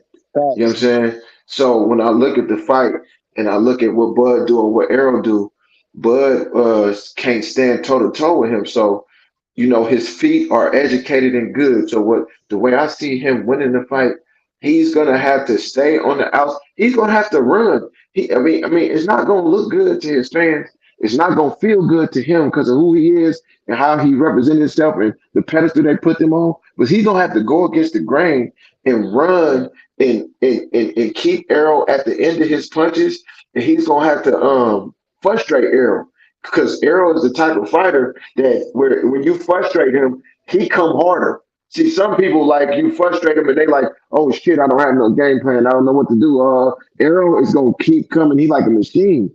So to me, if Bud could keep him at the end of his punches, slip, counter him at the right times after he frustrated him, catch him lunging and counter him at the right times, and I think he could end up pulling it off. But that's just my best case scenario for Bud because I think even if he do that, I think that's when we gonna see the best of Errol Spence because it's the reason I'm telling you. Like people don't put too much stock into the amateurs. Like motherfuckers be like, oh, you beat him in the amateurs. See, I do because if I beat you in the amateurs, it don't matter how old we was, my will overtook yours for me to win the fight. You understand what I'm saying? That memory don't go away. So when it comes to fighting in the amateurs, you think about Errol making it to the Olympics and Bud not. Bud fighting Danny and splitting with Danny. Bud getting washed by Ugas. You know what I'm saying? All that shit come into play. Excuse my language. That come into play, Who's man. that cooking? This Nardi. not a crash. Okay. Now Yeah. this is Okay. now Romley Emily Jones says this is interesting. He says, but also would not be able to have a sustainable body attack, but will be fighting from a defensive posture all All night. night. That's a And fact. that's what I believe too. But he will see. Here's the trick. Okay, he's gonna land that punch. He remember Sean Porter fight round 5 to 6. He couldn't catch him flush, so he started hitting him right in the middle of his chest and in his sternum with that uppercut. Do y'all remember Hmm. that? Yeah, Yeah, I definitely remember that. he's gonna use that because Errol has the tendency when he shuffles inside to duck in there. You know what I'm saying? So Errol is going to be susceptible to that punch. But I was watching Holly Maggiani, and he was showing how you block the uppercut, and you actually, when you dipping in, you turn your glove like you really catch. You got to catch it with your glove, and I never seen Errol do that. So that's something that's going to be interesting for me to see. But when I think about this fight, man, they both go into the southpaw position. Whoever could find their angles first and whoever is first. See, I think this is gonna turn into all right. I can't let him be first. I can't let him be first because whoever's gonna be first is gonna be last. That's how they both know how to be last. That's why they win fights on the scorecards or by knockout because they know how to entice the judges by being last in the exchanges. But Spence is always first Yeah, he And is last. right. and last. Hell yeah. But That's, that's I just feel like this. Let me say that. I just feel like this, man. I'm glad we did a little segment real quick to show the Bud fans that it's a chance. It's a negative That shit 5% ain't chance happening. that Bud can win. No, we showed them it's a negative 5% chance Bud can win. But listen, you know what I'm saying? I'm glad we showed them that at least we We wasn't don't hate all the way Bud. biased. But we studied the sport. realistically speaking, Earl about to drown the shit out that boy, man. That boy can't keep up. Hey, That man highest output was like 30, 35 or some shit like that. Like, bro, hey, Marcus. Earl gonna have that boy up in like the 70s, 80s range. And guess what that's gonna do when you're not used to doing it? Tire you out even faster. Right, You see what I'm saying? Man, right. Now you got Earl beating up on your shoulders, your arms, your hips. What? Come on, man. What did Ugas trainer say? He's just sitting there. He's not punching. He's only blocking. Why do you think he would just only blocking and not punching? your That body wasn't a getting game fucking plan. shot. See, and Come the on, thing man. about I it gotta is, protect myself in here. the thing Bud, about it I'm is, telling you, he gonna attack Bud. Not only is he gonna attack Bud body, he gonna hurt Bud body and Bud hips, and Bud is gonna be demobilized and not moving. Ain't nobody ever snatched Bud body for real, how they? Ain't nobody ever really put the Bud Exactly, body like and that. Bud uh, and being and able to Bud hit him gonna with be a something sitting solid to target. the body, Ooh-wee, hurt him. boy. He gonna be a sitting target after he started tearing them hips down and breaking that body down, and then he gonna be a sitting target. And now them punches even coming out even slower. Listen, Terence Crawford, them loose ass combinations ain't gonna do it, bruh. Them combinations is way too loose. You're not fighting a jumpy Sean Porter. You're fighting somebody Right. that's Marcus, gonna you sit know in the that, bro. pocket and counter you as well with something straight down the Hey, pipe Marcus. while you coming loose. Hey, Marcus, you know that shit, though, bro. You know that shit. You know that Yeah. shit. That's why he's so slow on the draw. Hey, I ain't let gonna me lie.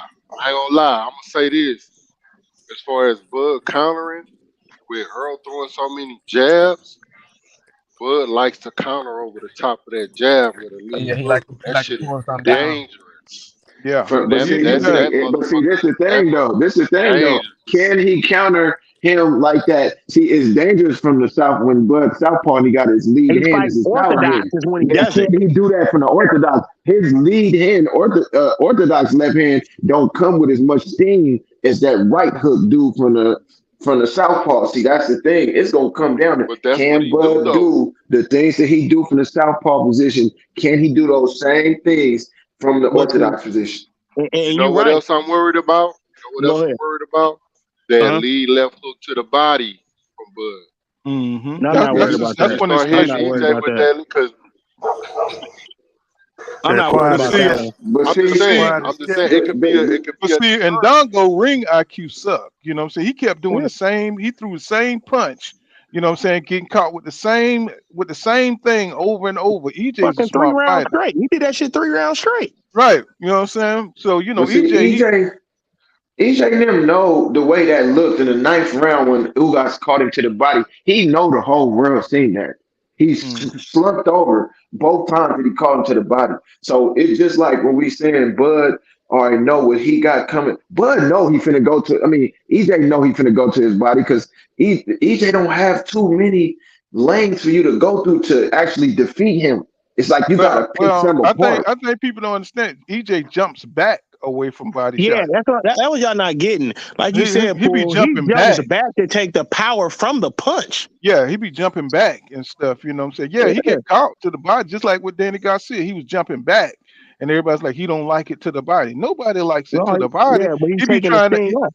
Yeah, he be trying to. Yeah, he even when he get punched in the face, he turns his head. Yeah, he roll with the You know what I'm punch. saying? Yeah, he roll with it. You know what I'm saying? Let me read some of my comments. I want to shout out to Clarence McClain with the TWT team. He says, that's why amateur boxing is so important to me.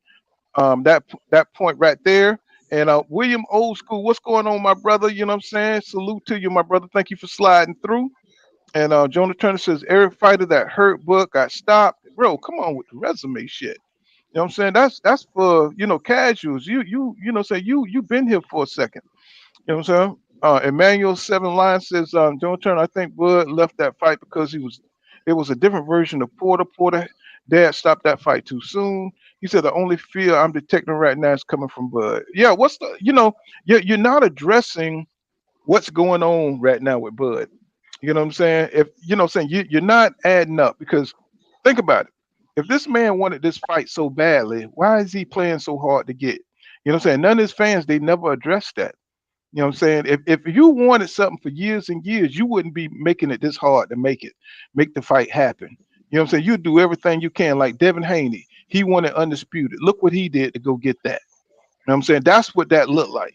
When you want something, that's what it looked like. You willing to take the cut. Man. You willing to make the sacrifices. You know what I'm saying? Paul, Bud I ain't never willing to bought make that no shit. sacrifices. He ain't Man, making no sacrifices. I never bought him wanting to fight. Cause you say something doesn't mean nothing. Because if you listen to Bud, he always scream how his accomplishments trumps anything Errol ever did. So if you screaming you want to fight, why you never sent the contract, bro? But If you no, the A go side, back to like what you you say, said. Go I'm back just to what Got you no saying. just said. network. Go back to But go back I'm to just what you saying just before said, bro. now, though. Before now. See, it's just like the loudest person in the room, bro. I'm not buying what Yeah, he talk about. fact. Yep. I'm not listening to that. Whoever jump Yeah. on that's like if I talk to you, Paul, we have a disagreement and you jump on Twitter talking about it.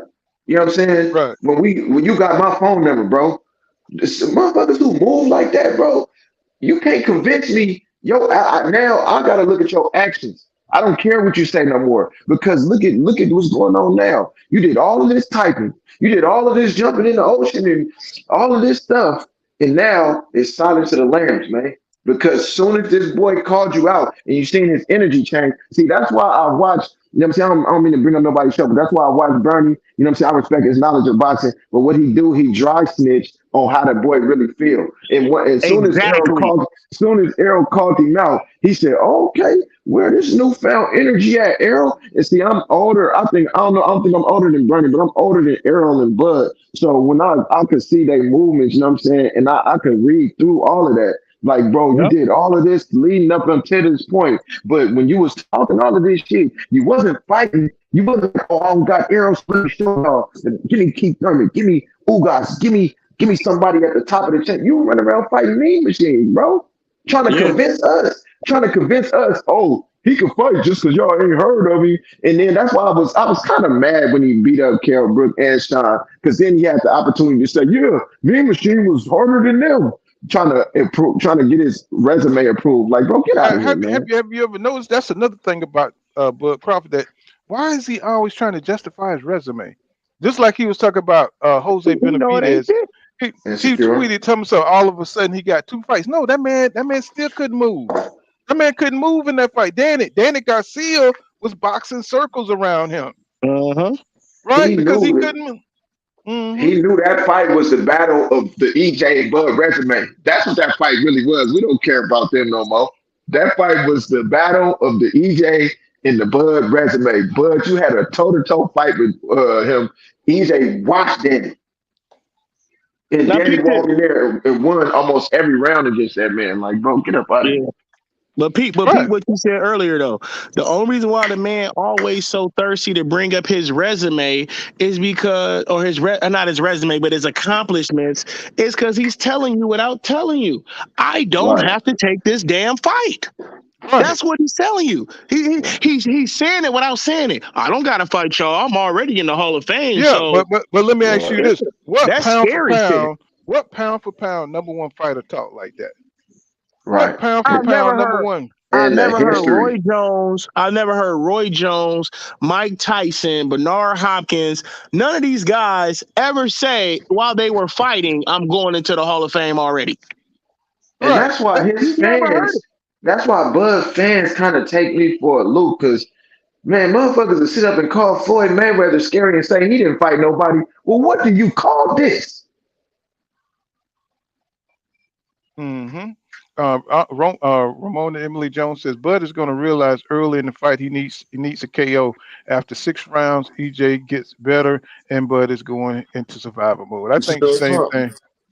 Hey, Roman and Emily Jones, you're right. But Poole, what happened when Earl gets stronger in these rounds? Exactly. And that work rate go higher and higher. His opponent gets weaker. He's going to drown I'm him. gonna tell you this.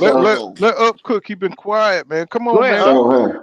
Yeah, I've been letting everybody cook. I've been sitting back. My wife was lotioning me down and everything, but I'm doing some research right now, and I'm making me know. Bud actually is not in the Hall of Fame yet because I've been comparing his resume to Jermaine Taylor's. Jermaine Taylor was the second person to become undisputed. He's still not in the Hall of Fame yet either. And Jermaine Taylor. Wait a minute, Jermaine Taylor ain't in the Hall of Fame. I didn't know that. See, really? Jermaine Taylor's not in the Hall of Fame. Are you I did serious? not know that. Yeah, Jermaine Taylor is not in the Hall of Fame. Yeah, they just inducted Bernard this year, remember? Yeah, they just did them, so you're right. Yeah, what's the who they waiting behind? I mean, damn. Right now, it go by balance. It really go by balance, bro. It really go by balance, bro. But look, they looking at his thing. Jermaine Taylor might not have enough accomplishments to make it. The way they were saying it, and comparing Bud's resume to Jermaine Taylor. He damn sure fell off real quick when he did fall off. He fell the hell off. Comparing Bud's resume to Jermaine Taylor beat better opposition than Bud did. He was undisputed, but he didn't make the Hall of Fame. So, Bud, just because you undisputed, that's not really guaranteeing you a spot right now, to be honest.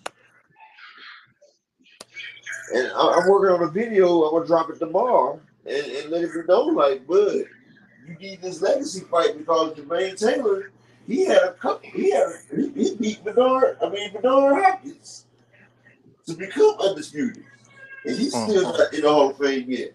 So don't sit there and count your chickens before it hatches, buddy. Because sitting here acting like you got a guaranteed shot. You see how they always jump people above you on a pound for pound list, like they could be setting their little ass up. So and you gotta wait 5 years after you retire anyway. Right, because Floyd just got in, didn't he? And see, you really ain't got no legacy fight. And you see how they've been doing you all this time anyway. Right, you don't have no legacy fights. They could be rocking you to sleep, not wanting you to make it to the daggone Hall of Fame. And they can sit there and argue against your first big fight, your really only test. You denied it, and you didn't take it. So then what? So if he's smart, his ass will take this daggone EJ fight because he's not guaranteed to the Hall of Fame yet. So yeah, you better buckle it up. Hey, I want to ask you. Go ahead, bro. Go ahead. Hey, Poole, drop the link again. I'm about to switch to my tablet, Poole. Kind of drop the link again for me. Okay, Yo, what like legacy fight? I guess I can't tell you. You can't tell me, but I was gonna ask you, like, is there any fight or anything that Bud has done that you would think get him in the Hall of Fame, like first ballot? He's not. And you can answer when you come back. There's no way he could be first ballot right now. Anyway, he doesn't have the fights. The only fight that can give him anything was Gamboa at the time, but now they doing Gamboa so wrong. Right. Yeah, yep. Hey, pull, up. That's a perfect example, like you said. If Gamboa was able to carry out the mission after he fought Crawford, as in kept his name afloat, then maybe. But shit, he been getting his. He's a gatekeeper now. Yeah, Man, like they did my that boy Benavidez Gamboa boss so means damn something dirty too. because Gamboa was my boy, but he getting done so dirty now. Like his name, it's synonymous with damn. You, Mm-hmm. like Yeah, he a it's just not gatekeeper. nothing right now. Hey, can I ask the panel something, man? What did y'all read? Y'all, I'm pretty sure we all seen the latest Bud interview where he slipped up and said the fight was coming down the line, then he switched it up to real soon. What was y'all takes on that, man? He actually said how he felt. If you catch a person off guard, bro, they'll respond how they in their natural state. You see what I'm saying? Right. That question hit him off guard, and he answered that question how he really felt. But then it was, oh shit, no. I meant to say, you see what I'm saying? Like Mm-hmm. that wasn't no normal slip up because that was nothing for him to slip up on. You see what I mean? That wasn't a tough Right. Hey, question. It wasn't. you think that might be a ploy from Showtime to like keep him talking so he could just keep telling on himself? No, man. Who did the I'm interview? confusion, man. Because When it come to Bud. he be saying some shit that be like, what? Like he be like, well, I'll be glad when the contract gets signed. Like, what you mean, bro? You wait for you to sign the motherfucker, and you exposing the fact that you actually have a contract to sign. Right. So that means Earl done signed. That means you done agreed to the terms. Like we can read between the lines, bro. Man, Hey, don't I quote want me, to say but this. I heard Errol signed his the day after the Ugas fight. I'm gonna say this. Think about it. Everybody keep talking about it's money, right? And even you hear Bernie the boxer and them, and Bud gave me the permission to speak for him. So he talking about his money, his money. Well, how come you don't want to accept the fight with Earl because you're not making enough? But your next fight, if this doesn't go through, is Jermell Charlo. You ain't gonna get half the money fighting Jermell Charlo that you would against fucking Earl Spence. So it can't be the money because if you're gonna fight an opponent for lesser amount of money, what's the difference? Like it don't add up. The man is smoking mirrors. He don't add up. And like Earl said, when I get this third strap, we're gonna see who really holding up this Right. fight. And your claim to fame is you make more than Errol per fight.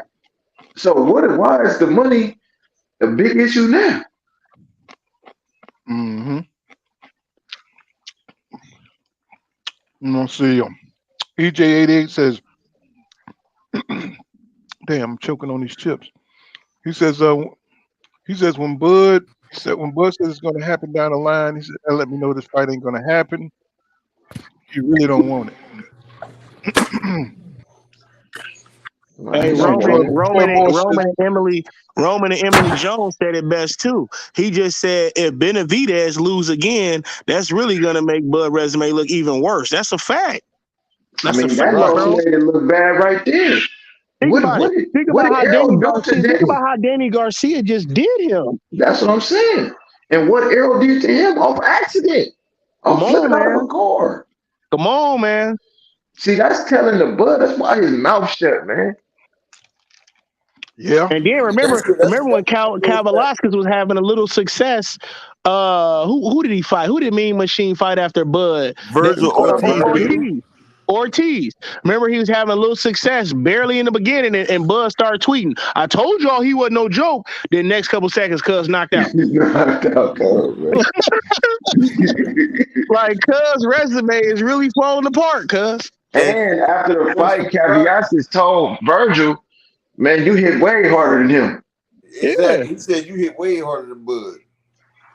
But see, that's why Bud swarms you. You feel what I'm saying? Like Bud. Everybody talking about his 10 out of 11 knockouts. I mean, with his TKOs, his stoppages. But they don't say that the nigga swarms you to get you. He ain't knocking you flat on your damn ass. He not putting you down. He don't got no Leonard Bundu. They can still continue. Right. Like you just getting out swarmed. Like you getting a swarm put on you and they just stop it. But see, like I tell you, iron sharpens iron though. You see, Danny Garcia got in that ring with Spence. And you see when he was fighting Jose Benavidez, he looked just like Spence out there, the way he was going to the Sure body, did. the way he was controlling it. Y'all see the way he was controlling it with the jab? I'm Yeah. talking about everything that he learned with Spence. He did it right there on Jose Benavidez. That's why if he fights Keith Thurman, he gonna watch Keith Thurman. Because You think so? close already the first go round. And now iron sharpens iron. He done fought Sean Porter after that. He done fought Earl Spence after that. And he done took away a lot from that Earl Spence fight. Danny a different fighter right now. Earl still watch his ass though, but it's gonna be hard for him over to beat Danny because Danny was looking real good. He was firing off a 6-punch combination to the body. I was like, woo. And Jose tried to act like it didn't hurt. Nigga, that shit hurt. Don't do that. It'd be crazy when motherfuckers act like that shit don't hurt, nigga. You know that shit hurt. Mm-hmm. Danny was looking like damn Muhammad Ali out there. Tough. Nigga trying to act tough like that shit didn't hurt, nigga. I felt it. I felt it when he ripped it to your body. I felt it for you. But yeah, Bud's resume is turning to shit because in Dongo, after Bud beat him, that man got knocked out like 6 more times. Like, Ricky Burns got 8 losses. And Dongo got knocked out about 6 more times after Bud beat him. But y'all know what they're gonna say though, right? That he softened him up. Nobody's the same after they fight Bud. Post-all, look at him, he losing. Like Ricky Burns, he stay getting whooped. He don't have nobody on his resume. He doesn't have nobody on his resume that kicked up dust afterwards. Yeah, like Mikey Garcia record still good. Danny Garcia looking good. Right. Campo looking good. I make that point all the time, bro. You know, you can always tell how good opponents are by what they're going to do. And see, Earl, when he fights somebody, they don't age well anyway. They usually go ahead and stop after Earl. But if they do go on, like if they can manage to rebuild after taking that onslaught, then they're gonna be that much more better. Unless you break them like he did Peterson. Like he broke Peterson not even trying to.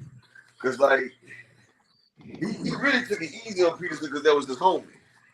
But the nigga Barry should have stopped that fight a long time ago. Like that thing went around too long. I don't know why, but I got a weird feeling that's what this fight finna look like. The Lamont Peterson fight. I think it's gonna be worse than that, but Earl gonna put on his best boxing display. What he gonna do? He gonna show y'all everything that they say he can't do. Because they say Terence got all the tools in the toolbox. Earl about to show y'all every tool in the toolbox. He about to show y'all the tractor trailer. He about to show you every tool that's at Home Depot. Tools that they ain't even need. He gonna play with that man before he sit him down and send him on out his way. Yes, sir. Especially if he gonna have to, if he take a pay cut. If he take a pay cut, he gonna take all that out of Bud ass. I'm telling you that now. If that man has to take less pay, he gonna take that out of Bud's ass. I'm telling you, man. Hey, you saying Bud fighters was undefeated, but who did they beat? Whose fighters is undefeated? This man just said all them guys that Bud beat were undefeated when Bud beat them. He only beat 2 people that was undefeated. What the fuck is he talking about? That's what I just said, man. And the ones who was undefeated, who did they beat? They fought trash cans. They fought European fighters until they got the Bud. They built them up for Bud to take them down, bro. They the best matchmakers, man. Exactly. They build up fighters for people to knock down, man. You know, they got a stable. Like, you know, where you got farm-fed beef, they got farm-fed beef over there, and they got them for all their good fighters. They got a stock with about 200 fighters over there. They let them get to about 9-10-0 by fighting each other, and then they toss them out there to the big dogs. You know, let them get an undefeated fight over their record. Hell, Earl beat undefeated Mikey Garcia. And I'll line Mikey up with at 147 with anybody Bud than fought. If you take away Sean Porter and Kell Brook off both of their record, right? Take away Sean Porter and Kell Brook, because that's a fighters they both had.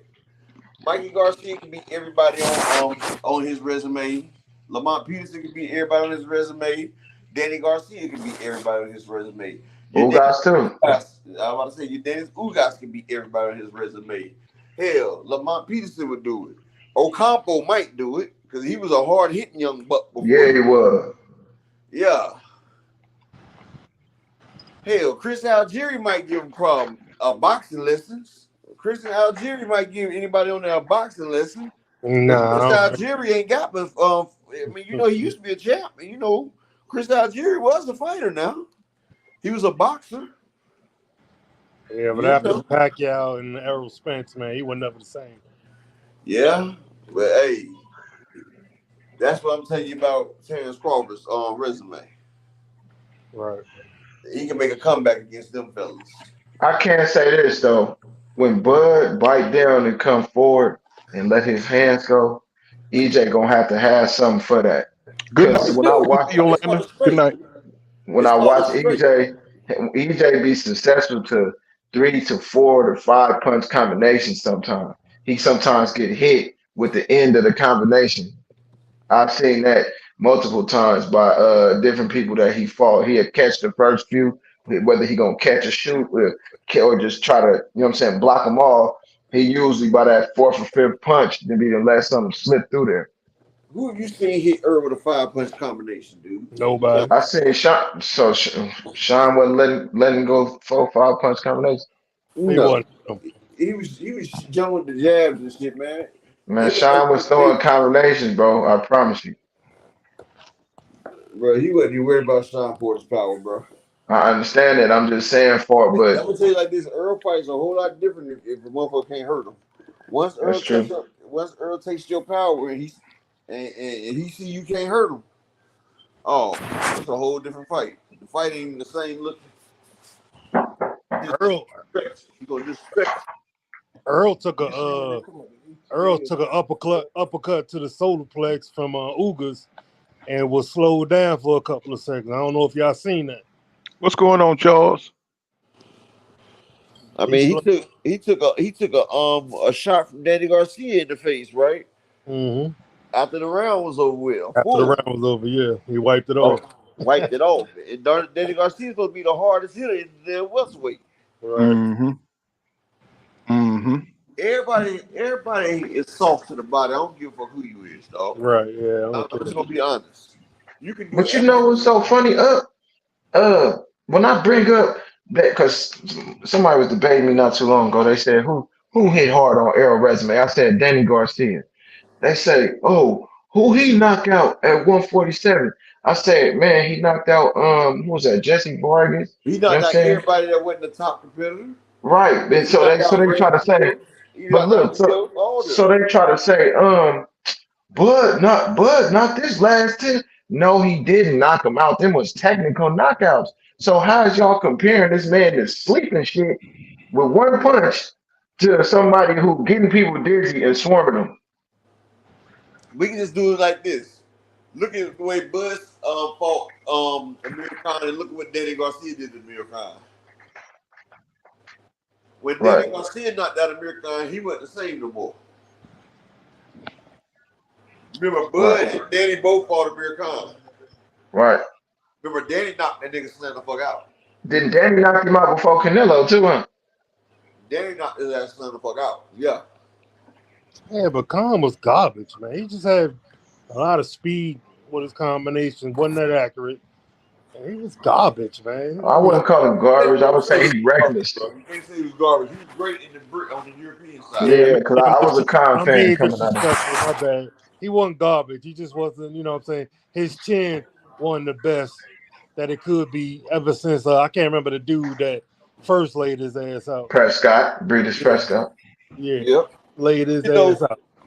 I'm about to say, Amir Khan is like most of them. Like, we can say the same about my boy Prince Nassim Hamed. Hamed was a killer until he got knocked out. Mm-hmm. Yeah, like, Antonio Burrell, all he used was fundamental boxing skills. Mm-hmm. Yeah, but this is what I'm saying, though. People don't realize, as a boxer, your biggest attribute is you can't be beat.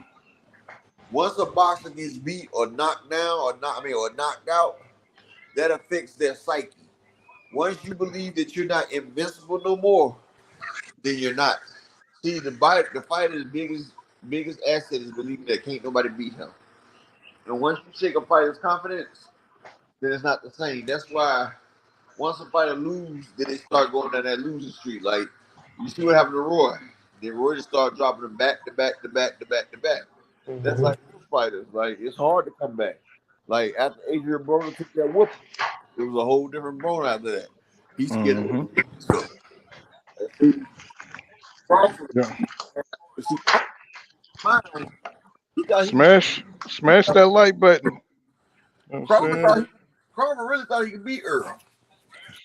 But after the accident, Earl came back. Now Crawford see a different Earl. Let me see. You can't cam up, Charles. Cam up. Yeah, he a lot smarter. See, that's one thing. He might have lost like a smidget of his reflexes and quick twitch, just a little bit, but he's so much more smarter in that Danny Garcia fight than I have seen him almost ever. Who you talking about? Errol Spence. Earl was coming back. Earl was coming back from that damn car. That shit don't even count really. Hey man, Bud is acting like a real good. What I'm saying is when Bud seen that Danny fight, he seen Earl was still vulnerable. Right. When he came to that Ugas fight, Bud realized that this is the Earl this is the Earl that fought Lamont Peterson, Ocampo, and Kell Brook. This ain't the Earl I wanted to see. See, I wanted the Earl that fought Mikey Garcia and Sean Porter because he wasn't fully committed to the sport of boxing. He wasn't getting no strength and conditioning.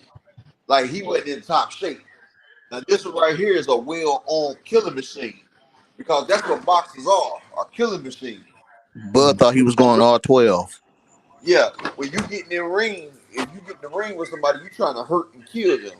That's what you're trying to do as a boxer. You're training to kill your opponent, basically. And the referee's there to make sure you don't kill your opponent. Them contracts that you sign, they have the death clause in all the contracts that a boxer signs. It's a boxing contract. I used to box a little bit. I signed one. It's a death clause in there. What's going on, Coach Crypto? That the opponent is not liable. They're not held liable or getting charged if you die in that ring. Yep. So this is the only sport where it's life or death. Like Deontay Wilder used to say, "I'm about to come out there and catch a body." You feel what I'm saying? Like niggas, you see people. It's a couple people died last year. We had 2 die this year so far, maybe more.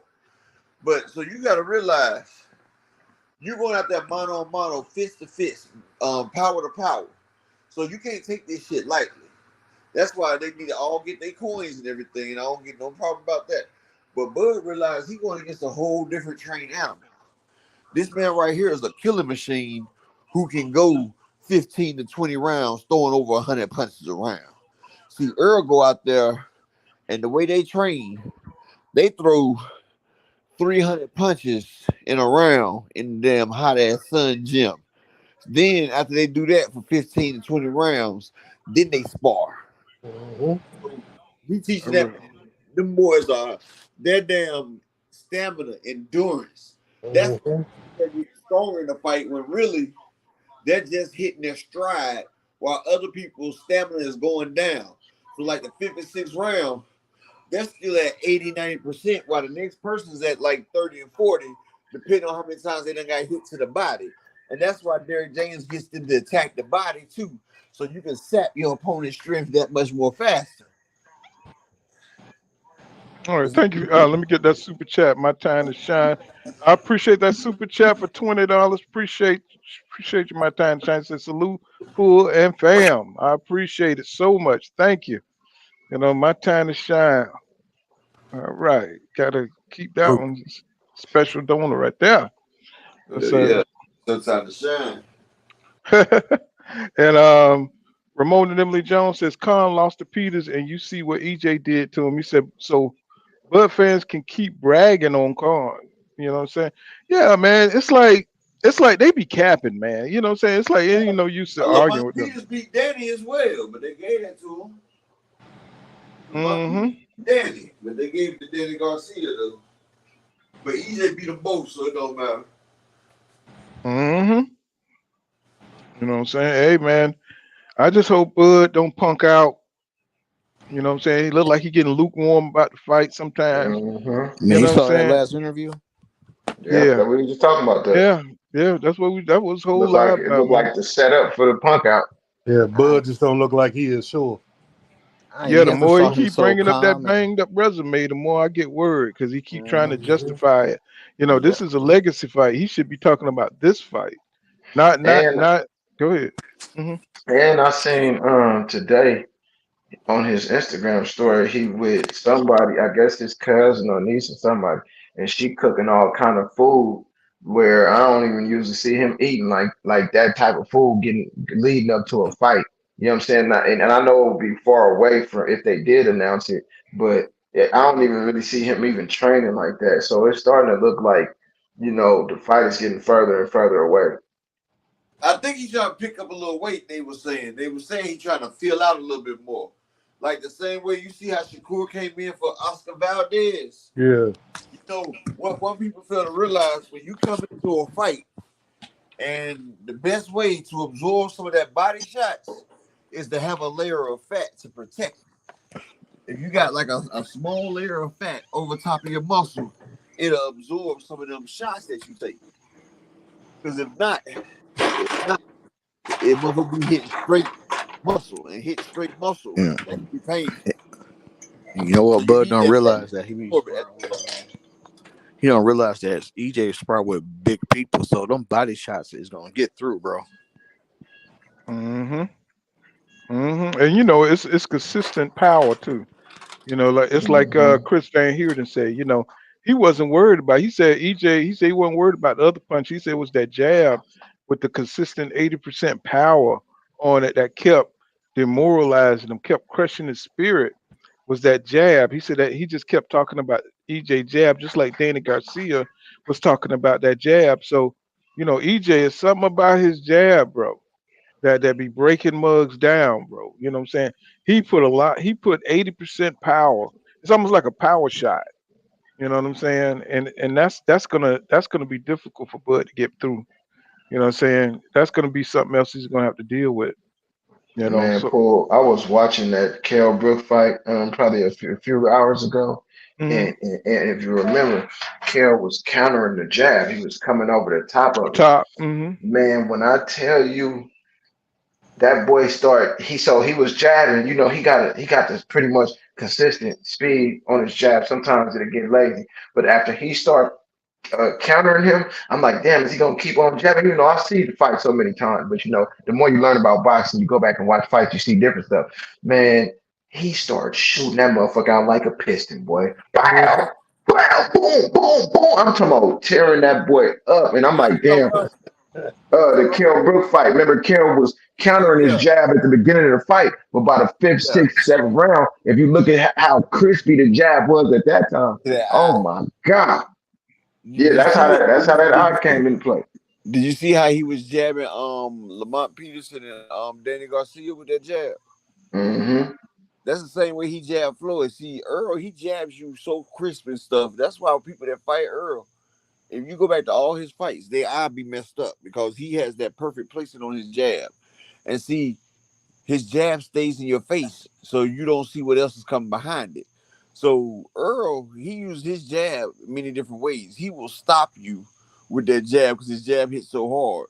And he can reset you every time you get ready to throw something. He can reset you and make you. That's why Ugas kept his hand in his pocket because Earl would reset him with the jab and then go to the body. Reset him with the jab, then go to the body. Reset with the jab, go to the body. So he couldn't muster no offense because when he tried, he got hit with that punishing jab. Then he got hit to the body, and then the seventh round, that uppercut cracked his orbital, and bro, it was a bukkake after that. It was everything. And another reason why they keep their hands in their pocket is because after you feel somebody power for like 4, 5, 6 rounds, the worst thing that you can do is get caught punching with that Yeah, same power. You know what yeah, I'm saying? you hit the same spot over and over again. Hmm. Also, is painful. And see, people say that Earl don't like it to the body. I'm gonna tell you like this: as a boxer and a boxing enthusiast, nobody likes body shots. Nobody. I don't give a damn if you got abs of steel. Eventually, them damn steel will get rusted and it will get tenderized. Like the toughest meat, if you hit it with a mallet, the toughest meat in cooking can be tenderized if you get hit with a mallet enough times. We'll And break so, down. What's going on, Joe the Wise Crush? What's happening, my brother? Yoda. TWT team over there. All right, my brother. Salute, Yoda. But yeah, like I said, even the toughest meat, if you pound on it with a mallet, it gets tender. So yeah, Earl may be the body snatcher, but no, he don't want to get hit in the body as well, because his body can be hurt too. But it shows his dog and his grit that he's willing to take a body shot to give you a body shot, because he know he gonna break your body before you break his. It's a test of wills. It's like a game of chicken. Who gonna take the most shots to the body? And with the 47 palms coming at you, you already in the combination. So he's already putting them down. The 47. It starts with the jab. It That starts with 47 piece, boy. I love that 47 pound. I love Me it. too, boy. I love that shit. Hey, have y'all ever noticed how high Bud keep his trunks? Yep. Oh yeah, that ain't gonna save him. That ain't gonna save him. No, EJ be hitting them hips. He gonna be punching them hips. The ref gonna say Bud Bud trunks say is a below little the high. bottom. He gonna tell Bud. Okay. He gonna tell Bud your chunks are high. So right here is okay. Yep. At the bottom of his belt line is gonna be okay. Yep. And you'll see Bud start adjusting them pants pretty soon. What? He gonna be trying to put padding on them hips. Like, hold up. Motherfucker, he gonna be trying to sneak hip pads in there and shit. It ain't gonna help you, boy. See, that's why Earl go out there and get started on that body early.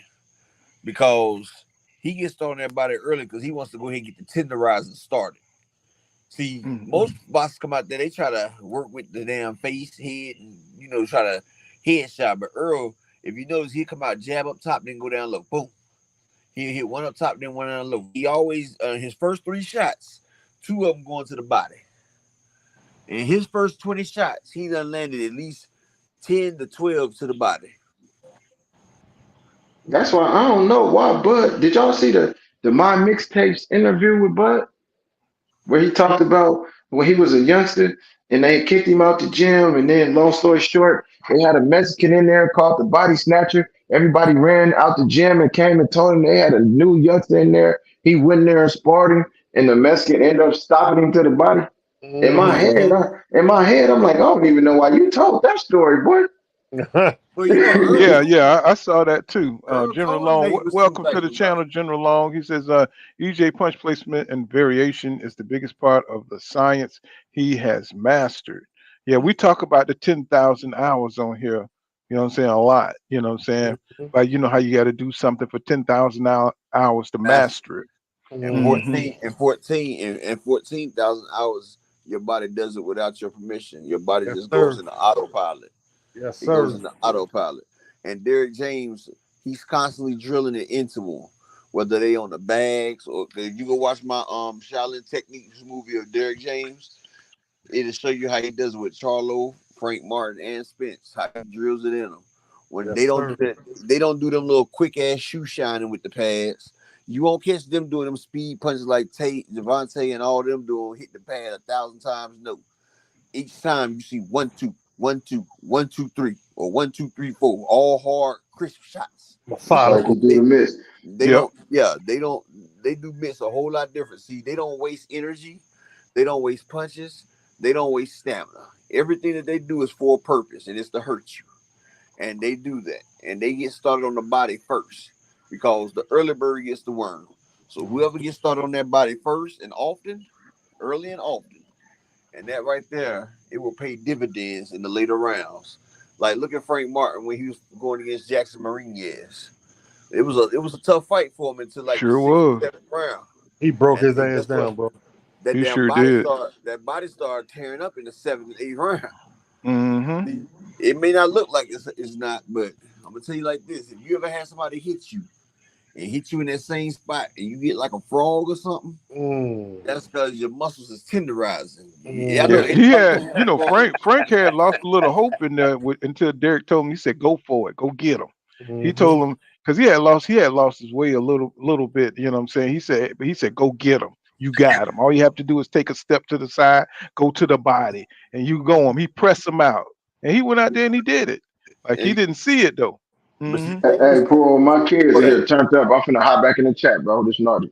All right, my bro. All right, now. Yeah, Derrick James. Appreciate you see it sliding all. through, my brother. Thank you for All good, participating. man. I'm still on. I'm in the chat though.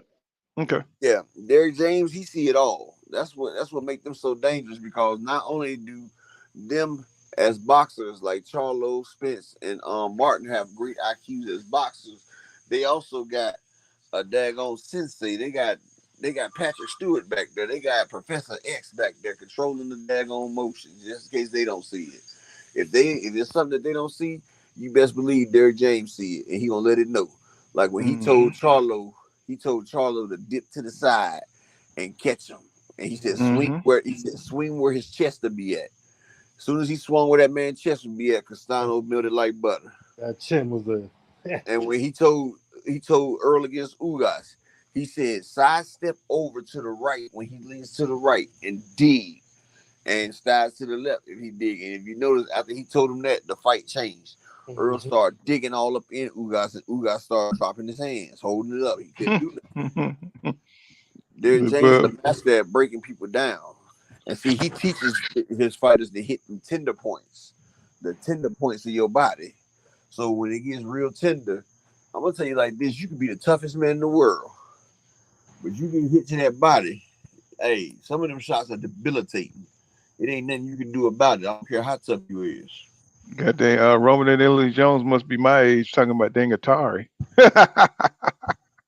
Yeah, they about my age. I remember that Atari 7800 and 3600. Ooh, you had to blow on the little cartridges. Had to blow on it to get the. I remember that pole position. The game pole position.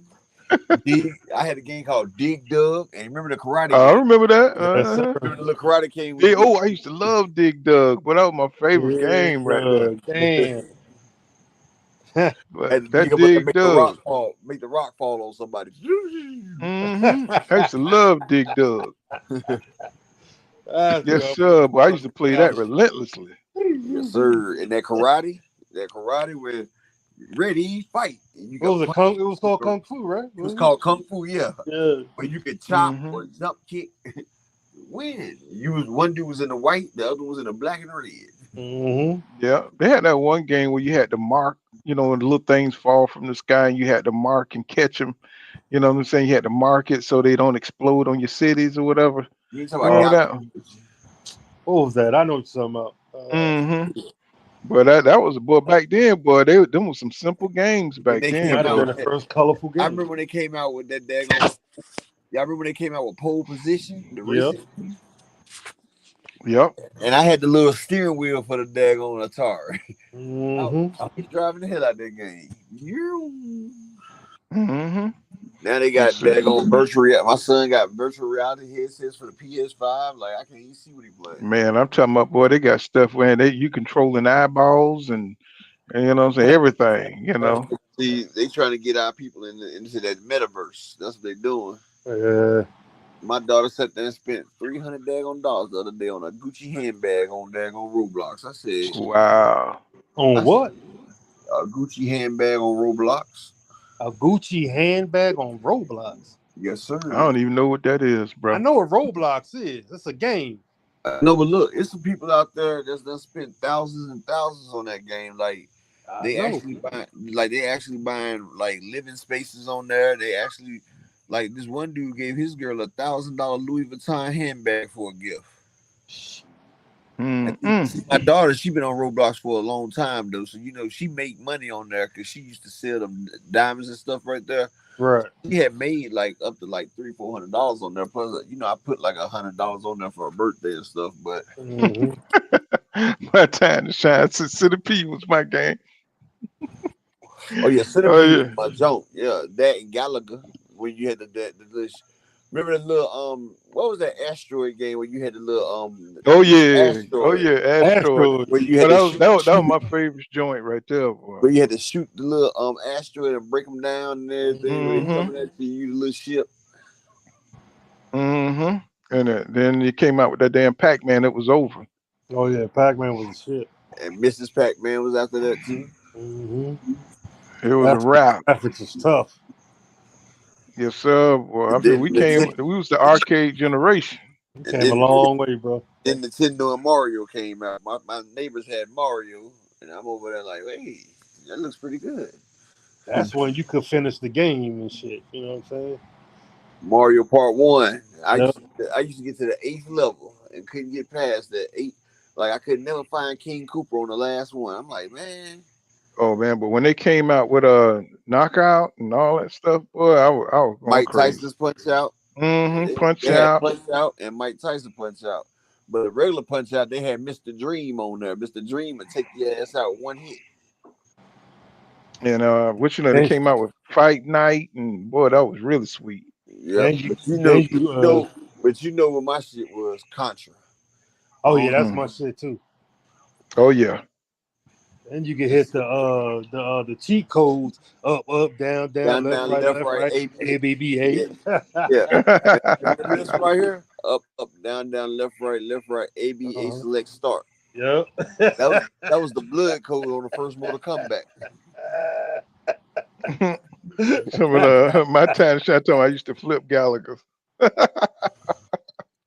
Yes, sir. We the arcade kings. You know what I'm saying?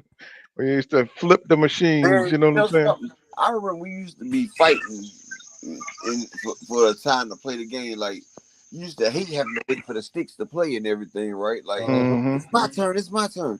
Now I see kids these days. They sit on and watch YouTube where people play the game, and I'm like, yeah, how the hell you gonna watch it? Yeah, look, they rather watch it. Well, see, they be watching for techniques. You know, they be studying. No, my kids just sit there and watch the game, like watch people play the games. Like you got streamers where them people sit there and watch them people play. Like yeah, they be just like we used to watch people play Pac-Man and watch their moves and see what they do when they get in certain situations. No, I'm talking about like they don't even play the game; they just log. Oh, really?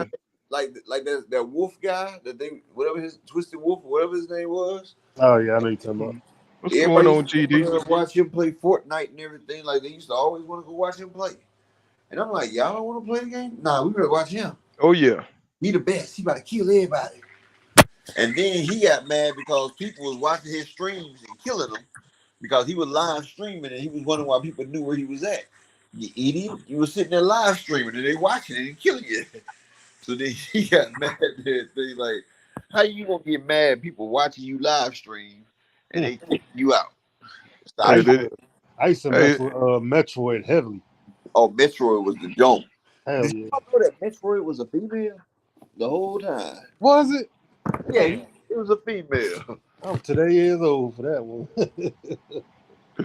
Did y'all see where your girl got 9 years in Russia, man? Yeah, that was Joe Biden's fault, man. Biden did that crap, man. Crazy. Biden sat there and threw them sanctions on Russia and everything, and tried to bully Putin. So Putin did that crap right there as a big F you to Biden. Like now what?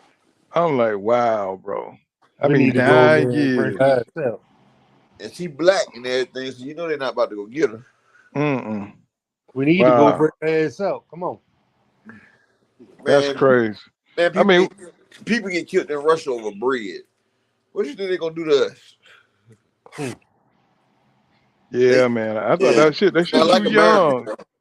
They just will take her right out of her goddamn prime and everything. They're gonna take all that away from her. We all need to blame Joe Biden, dog. Like he's the reason that started this crap. Like these politicians sit there and start crap with other places, and then it be the constituents, the people that the voters that have to pay for it. Like they'll take it out on us and not give a dag about it. Because you think he care about one person? You think Putin care about one person? No.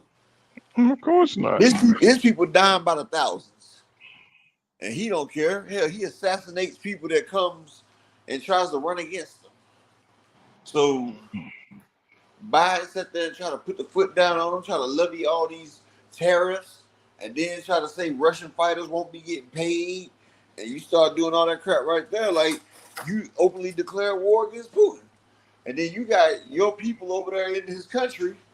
He's like, oh, word. I wouldn't be surprised they planted that crap on that girl. You must spend it 8. Oh, these people crazy. But yeah, I gotta get up early tomorrow. So we're gonna I'm gonna be resetting this weekend, so we'll be live streaming this weekend. So you know what I'm saying? everybody will tune back in. You know what I'm saying, and hit it probably Sunday, Yes, sir. Sunday night. You know what I'm Y'all, saying. y'all check out my page tomorrow. I'm gonna be dropping the top 25 NCAA teams for the I'm gonna be dropping the top 25 NCAA teams and where they stack up, and so y'all can start getting your bets ready because the betting season is coming. Yep, And y'all, I like to thank Eric Gill, Jonah Turner, Infinity 8. You know what I'm saying? How you say this dude? I've been avoiding saying his name. This AOL, AOI, FI. How you say that? put it on the IP. screen. I can't see it. I Uh, know. Always. I'm AO, a butcher it. AO. I can't do it. It's yeah, it's IO. IO, I IO.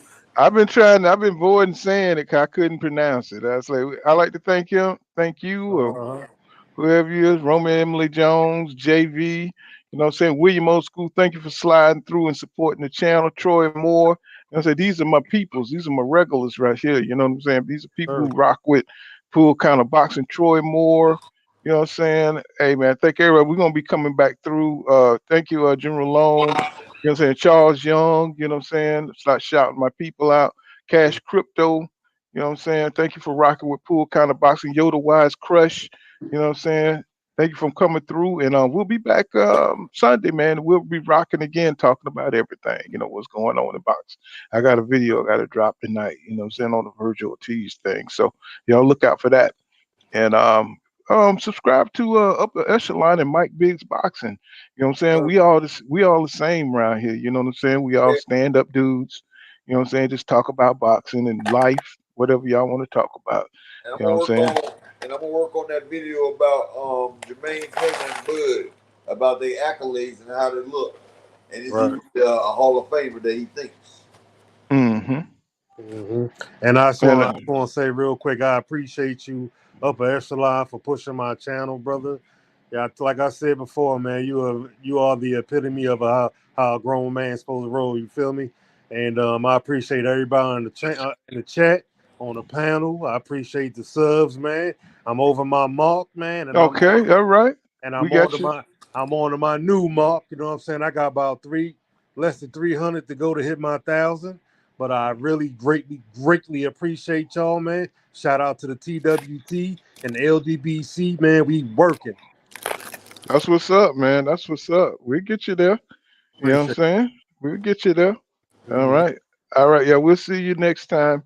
You Yes, know what sir. I'm saying? See you, JV, everybody. Peace out. All right, peace, everybody. All right, y'all.